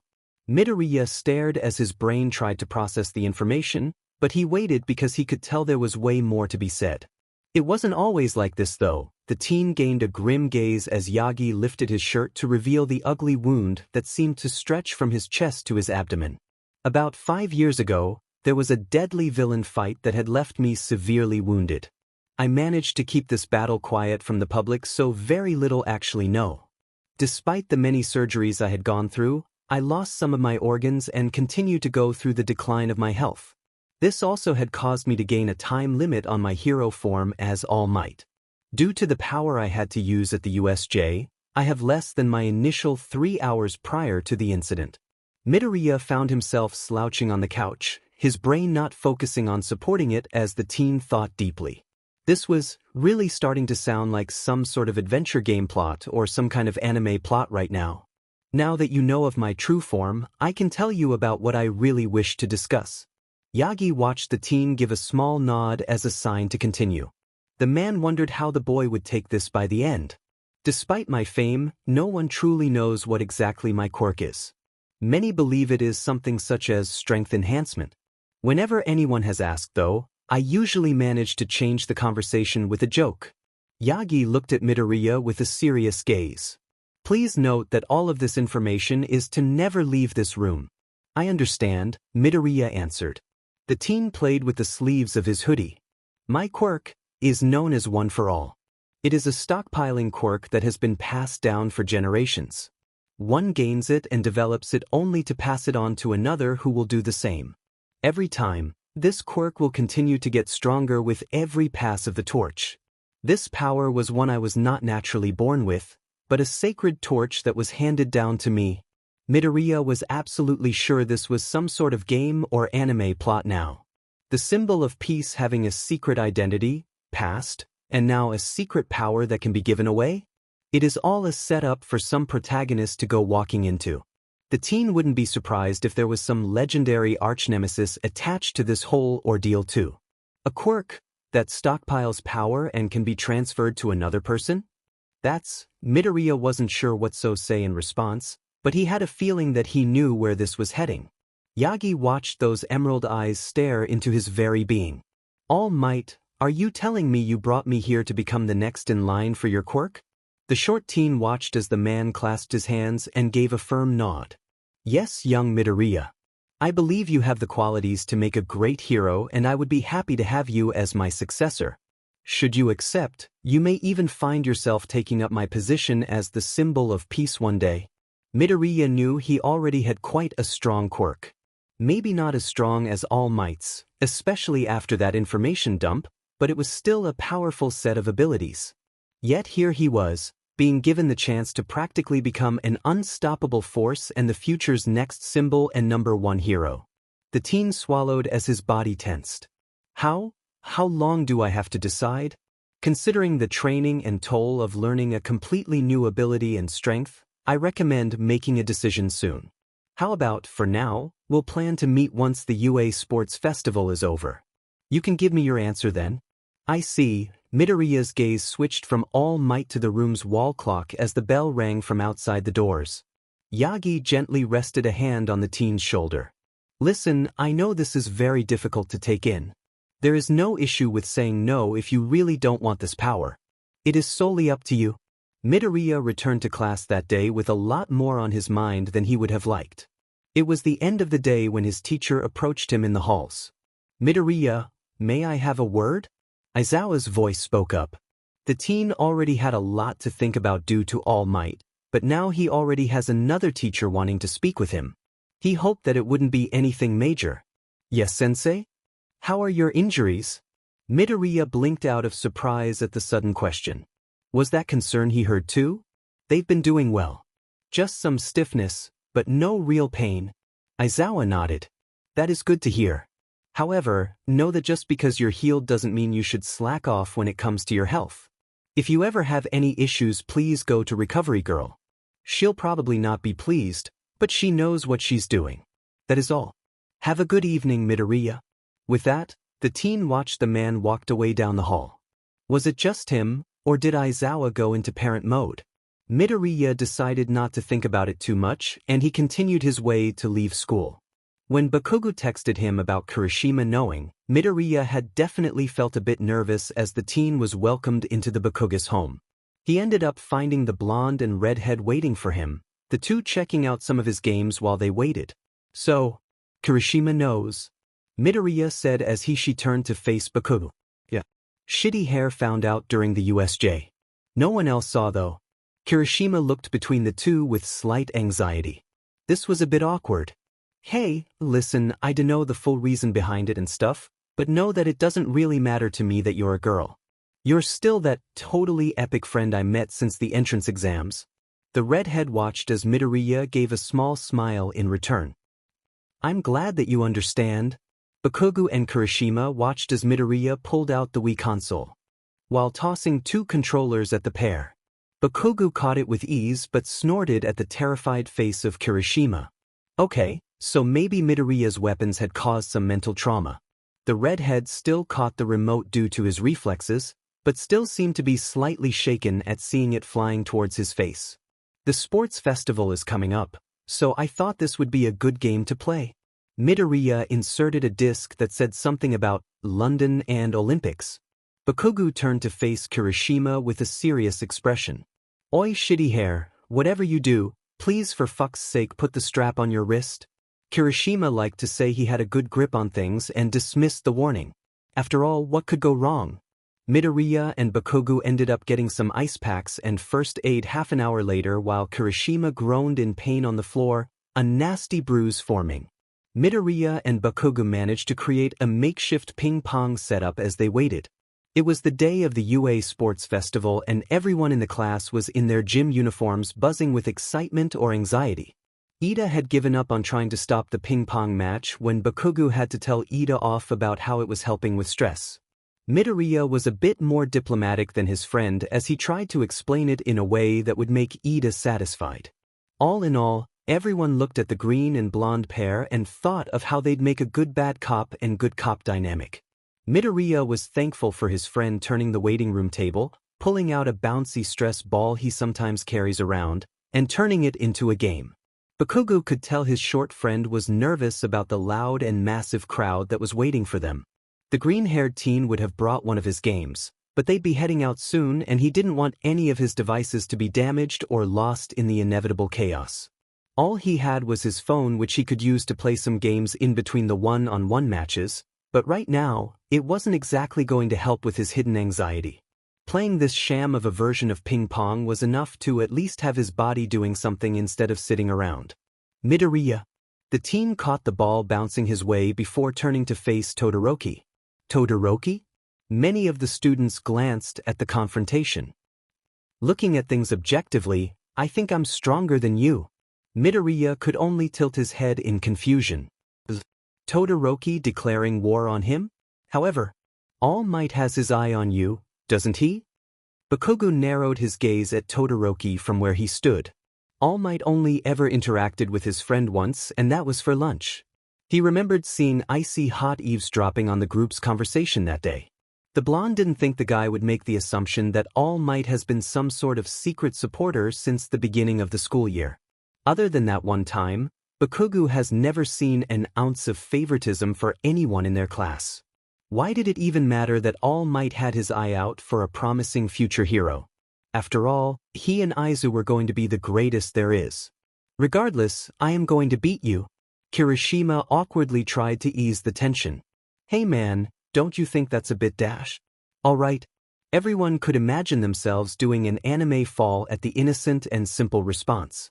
Midoriya just stared back at Todoroki's apathetic gaze. The cold teen almost wavered at the hidden intensity behind those emerald orbs. It was like staring at a transparent gate. He could see the short teen's determination and strong will, but it was being controlled and restrained behind kind eyes.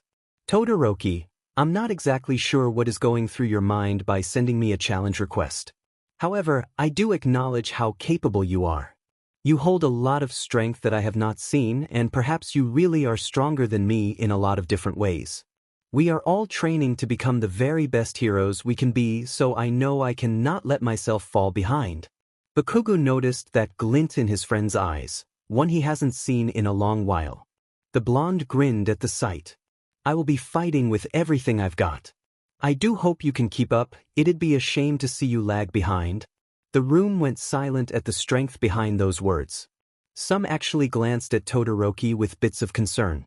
There were those who were reminded of the brief moments they had with Midoriya before they got separated in the USJ. They remembered how that soft-spoken teen gained an edge to his voice followed by a serious and calculating aura.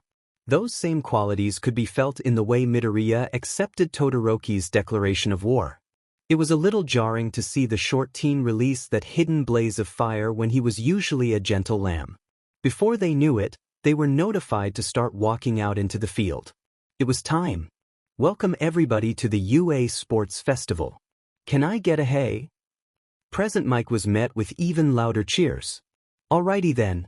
Let's move on and start bringing out the Hero Corps students, shall we? Here we have Class 1A. They've been hitting it up in the news recently for their bravery against the USJ villain attack. The second they stepped out into the open, Midoriya had to wince at the massive audience's shouts and cheers. He knew that their class was popular due to the USJ, especially since nothing like it has ever happened at UA before in the past. Yet, he didn't think so many people would be this excited to see them.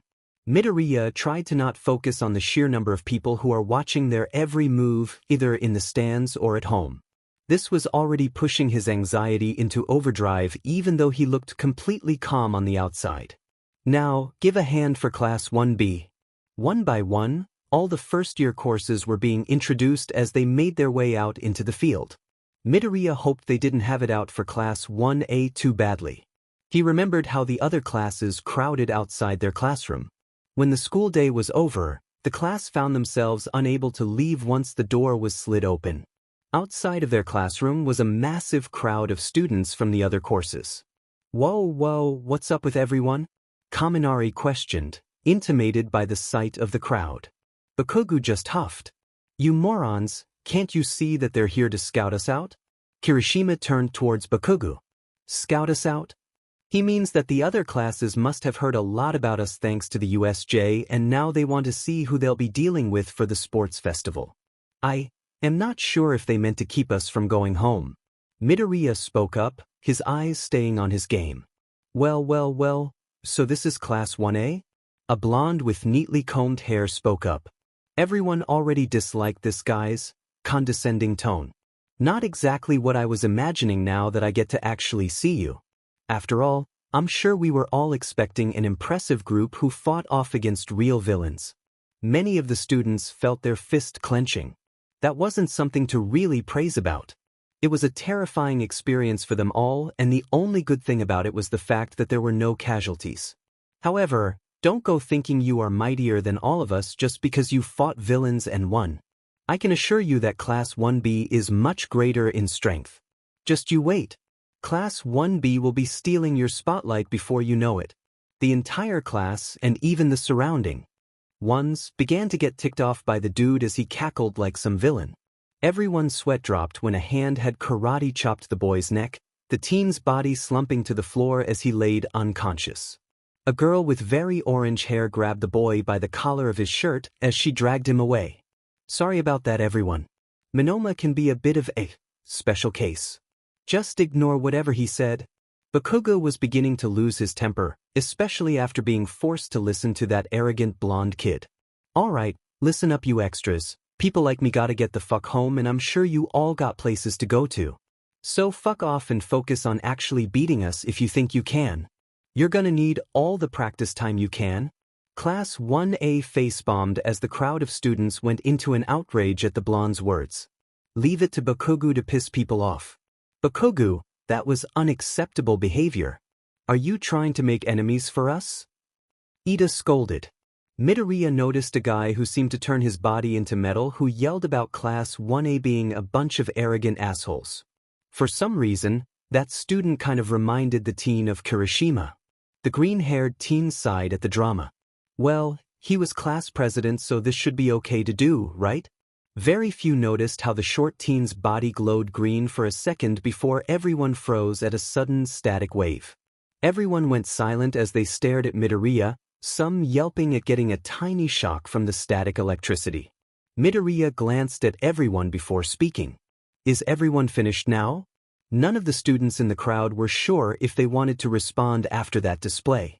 It was just a tiny bit of static electricity in the air, nothing harmful at all. However, even those who were the oblivious type could tell that the small teen could do much worse. Midoriya seemed to not notice how his small act had caused many to become intimidated. I apologize for the spiky Pomeranian's way of wording things. The teen ignored his friend's growled objection. However, he is correct. Many of us have people waiting for our return, and we have places we must be. I'm sure that all of you have your own strengths and weaknesses, but you should really work hard if you want to try and surpass us. Just because we're Hero Corps students doesn't mean we have the liberty to slack off. If we fall behind, we will fall, and so we must always go plus ultra every day. Everyone flinched, even Midoriya's own classmates, at the sudden deadly glare that the short teen shot at the crowd of students.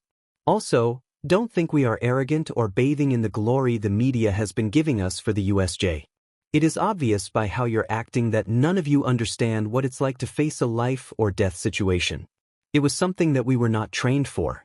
We may typically have strong quirks, but we're here to learn for a reason, and that's because there are skills we lack or must improve on if we wish to save lives and survive in our future. Don't you dare glorify us for doing what we could to make it out alive. Bakugou was left a bit stunned at his friend's ferocity. The teen never had to raise his voice, but somebody would really have to be dumb as a doorknob to not feel that animosity and scolding anger. The blonde didn't even notice when Midoriya took hold of his wrist and began leading them through the sea of students. All of them parted like the sea to clear a way for Midoriya. In a way, Bakugou mused, the short teen has definitely inherited that silent predator aura that Auntie Inko had. The explosive blonde couldn't help but pity whoever his friend would end up getting romantically involved with in the future. Whoever it was going to be, they're gonna get whipped as hell. When Midoriya found himself back into reality, Midnight was on the field stage. Now, it is time for the student representative to make their speech. Midoriya Izuku, you're up. Midoriya blinked. Say what? Out of all things that Midoriya was expecting, he was not expecting to be the one to give the opening speech. Now, he had to make an improvised speech in front of a crowd made of hundreds to thousands of people. What is his life anymore? Why me?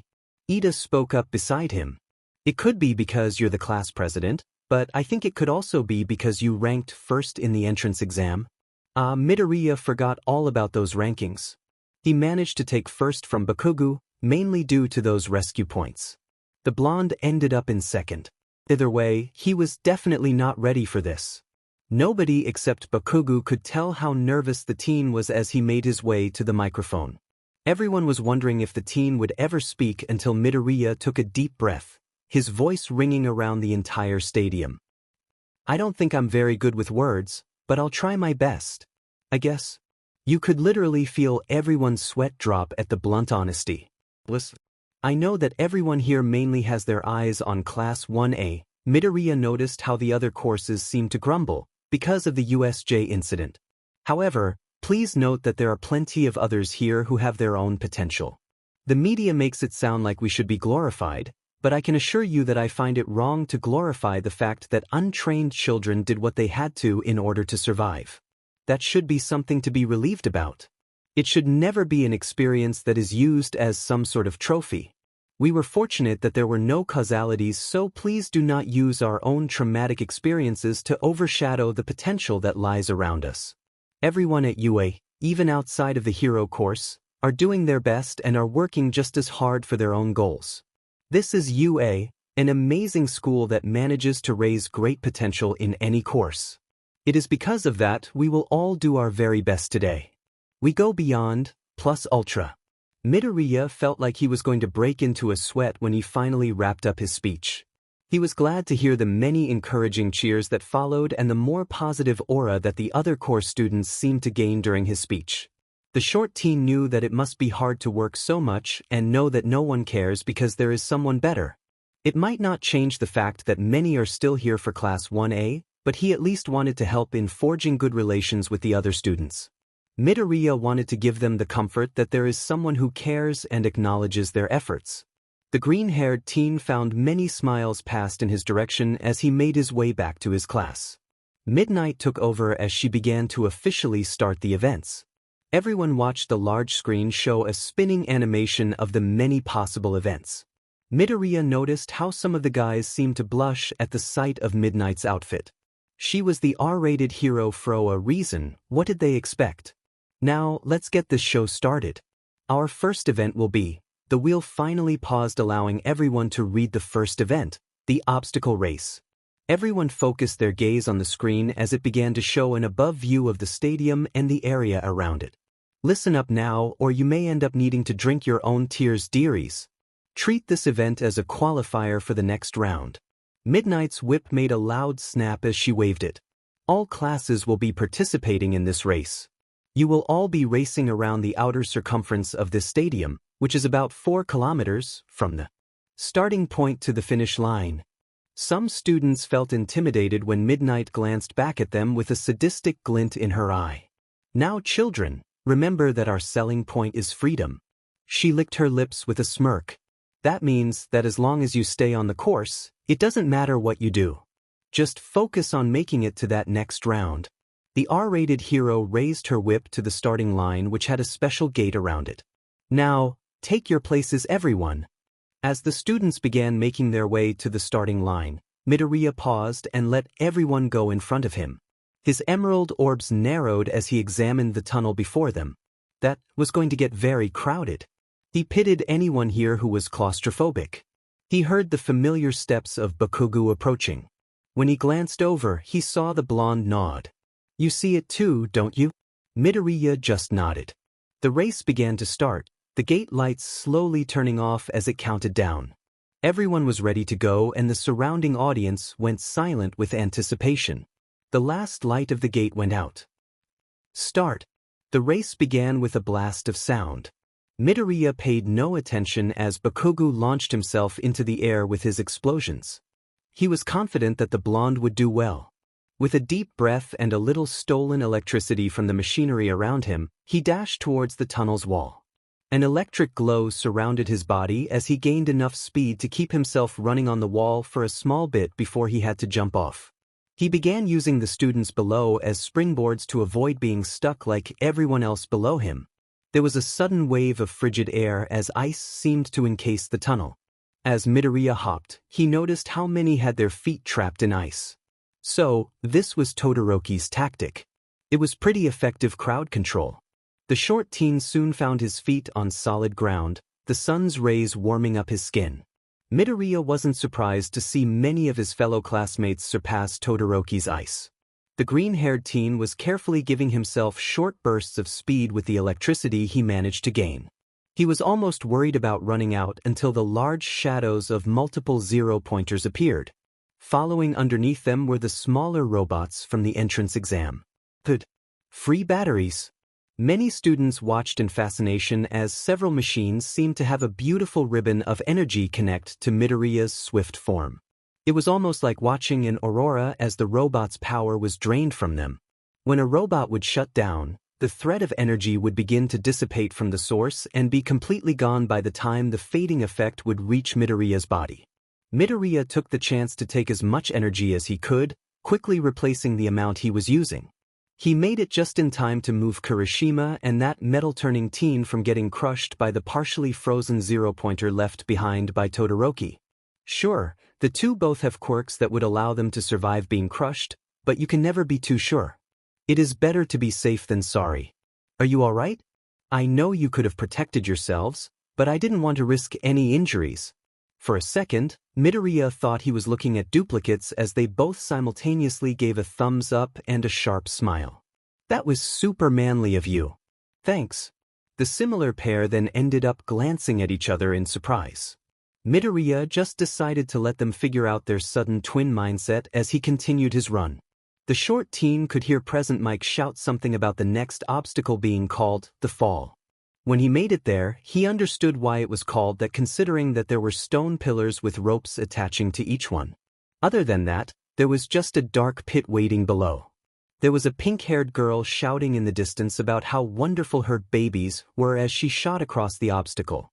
Midoriya managed to get a glimpse of her as that support student launched into the air. Nearby students watched as Midoriya disappeared in a flash of light. The pink-haired girl was none the wiser to the student hitching a ride within her own invention. The girl only yelped in surprise when she reached the end of the fall and a flash of green blinded her for a second, only to reveal a curly, viridian-haired boy. The student watched with interest and confusion as the short teen gave a wave as he ran, shouting out a sorry, but thanks, before he was out of her range. The green-haired teen slowed to a stop at the final obstacle, which happened to be a minefield.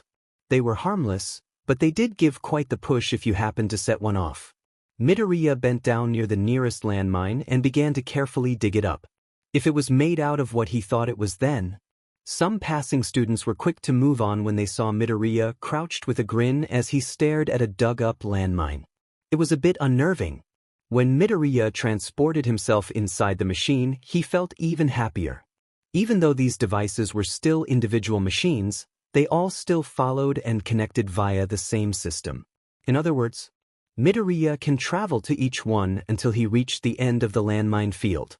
As Midoriya shot like a rocket, bouncing from one landmine to the next at a rapid pace, he set off any and all landmines that ended up behind him. He, unfortunately, couldn't hear the startled yelps and shrieks from the students that got blown up despite never setting one of the landmines off. Even Present Mike was commenting with a surprised shout at how the landmines seemed to go off on their own. Aizawa watched the live footage and seemed to be one of the rare few who noticed Midoriya using his quirk on the landmines. Those landmines aren't going off on their own, they're being set off by one of my students.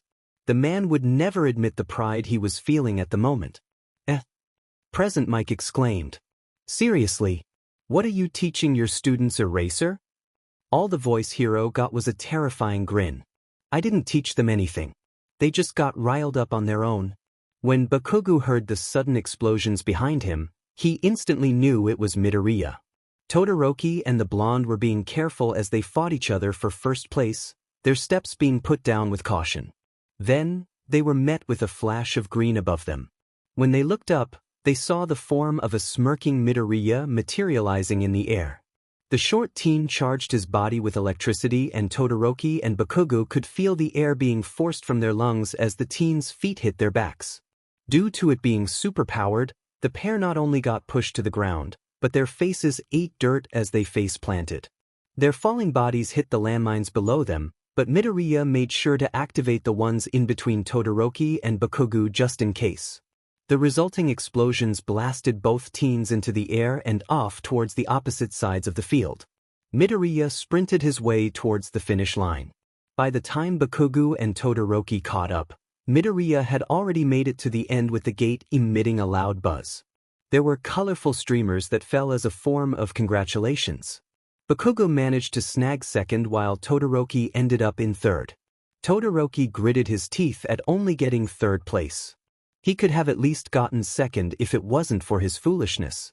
When Bakugou and he fruitlessly tried to surpass Midoriya, he assumed they wouldn't be focusing on fighting each other as they had back in the minefield. Instead, the cold teen found himself stumbling out of the way of an unexpected explosion.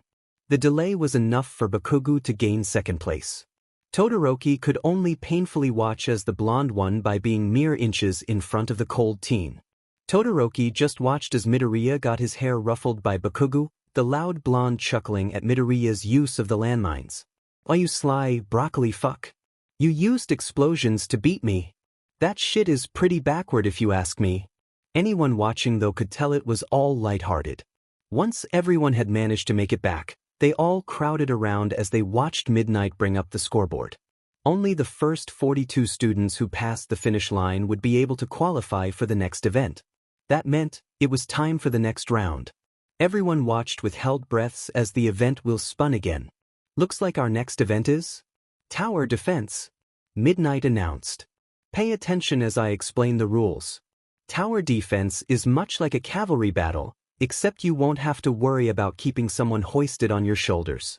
Of course, it also has its own challenges." The screen then showed a team made of 4 people. There was one member who seemed to be protected by the rest of the team who were forming a triangle formation, all while keeping that one person safe behind them. In a way, the ones on the defensive seemed to be trying to lock that middle person in a self-made circle. All of them wore some sort of special bracelet and a white headband with red numbers. Teams can be made up of 2 members with a maximum of 4. One person will take the role of the tower while the others play as the defenders. Overall, your team is allowed quite a lot of free movement, but you cannot stray too far. Midnight held up 2 different bracelet devices. One had a shiny red stone while the other had a blue one. These are wireless devices that come in sets. Once teams have been assigned, these will be passed out. The blue ones will go to your tower and the red ones will go to the defenders. I recommend keeping these intact. They have a small screen that will tell you how far away you are from your tower. Once you hit the maximum distance of 7 feet, it will give you a buzz that will be loud enough to hear and feel from your wrist. Go any further than your maximum distance on purpose and your team will be disqualified. Also, a warning.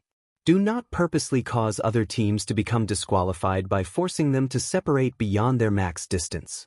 Much like in the cavalry battle, other teams are not allowed to tamper with the formation of another team. If the team splits up too far by themselves, then that is on them. The hero watched as many nodded in understanding. There will be no punishment if someone's bracelet ends up broken. Think of it as an added challenge. So, if you aren't good at measuring distances mentally, I'd recommend protecting these. Use that tidbit of information as you'd like. The scoreboard flipped as it changed to list all 42 students, each with a growing point value. Depending on what place you got during the preliminary round, that is what point value you get. The tower and defenders will have a varying sum of total points depending on who you chose to have on your team. Do be warned that if an entire team somehow loses every single headband in their possession, then that team is out of the game. So make sure you all at least keep one headband on you at all times. When you decide on who will be your tower, make sure they wear the headband with the highest number within your group. It will do no good if a defender is worth more than the tower. Midnight pointed her whip at the large board. From the 42nd place, you start with 5 and for every place closer to the top, it will continue to increase by 5. However, this is where it gets interesting, because the first place participant is assigned 10 million points. Midoriya gulped and took a daring glance around. Just as he thought, everyone was staring at him with a competitive and greedy glint in their eyes. From her stand, Midnight licked her lips as she rested her whip over her shoulder. This system makes it so those below can reach for the stars. Watch out for them underdogs, people. Do what you kids need to in order to reach the top. Plus ultra. Midoriya could practically feel the suffocating atmosphere around him, a drop of sweat running down his forehead. This was bad. Really bad.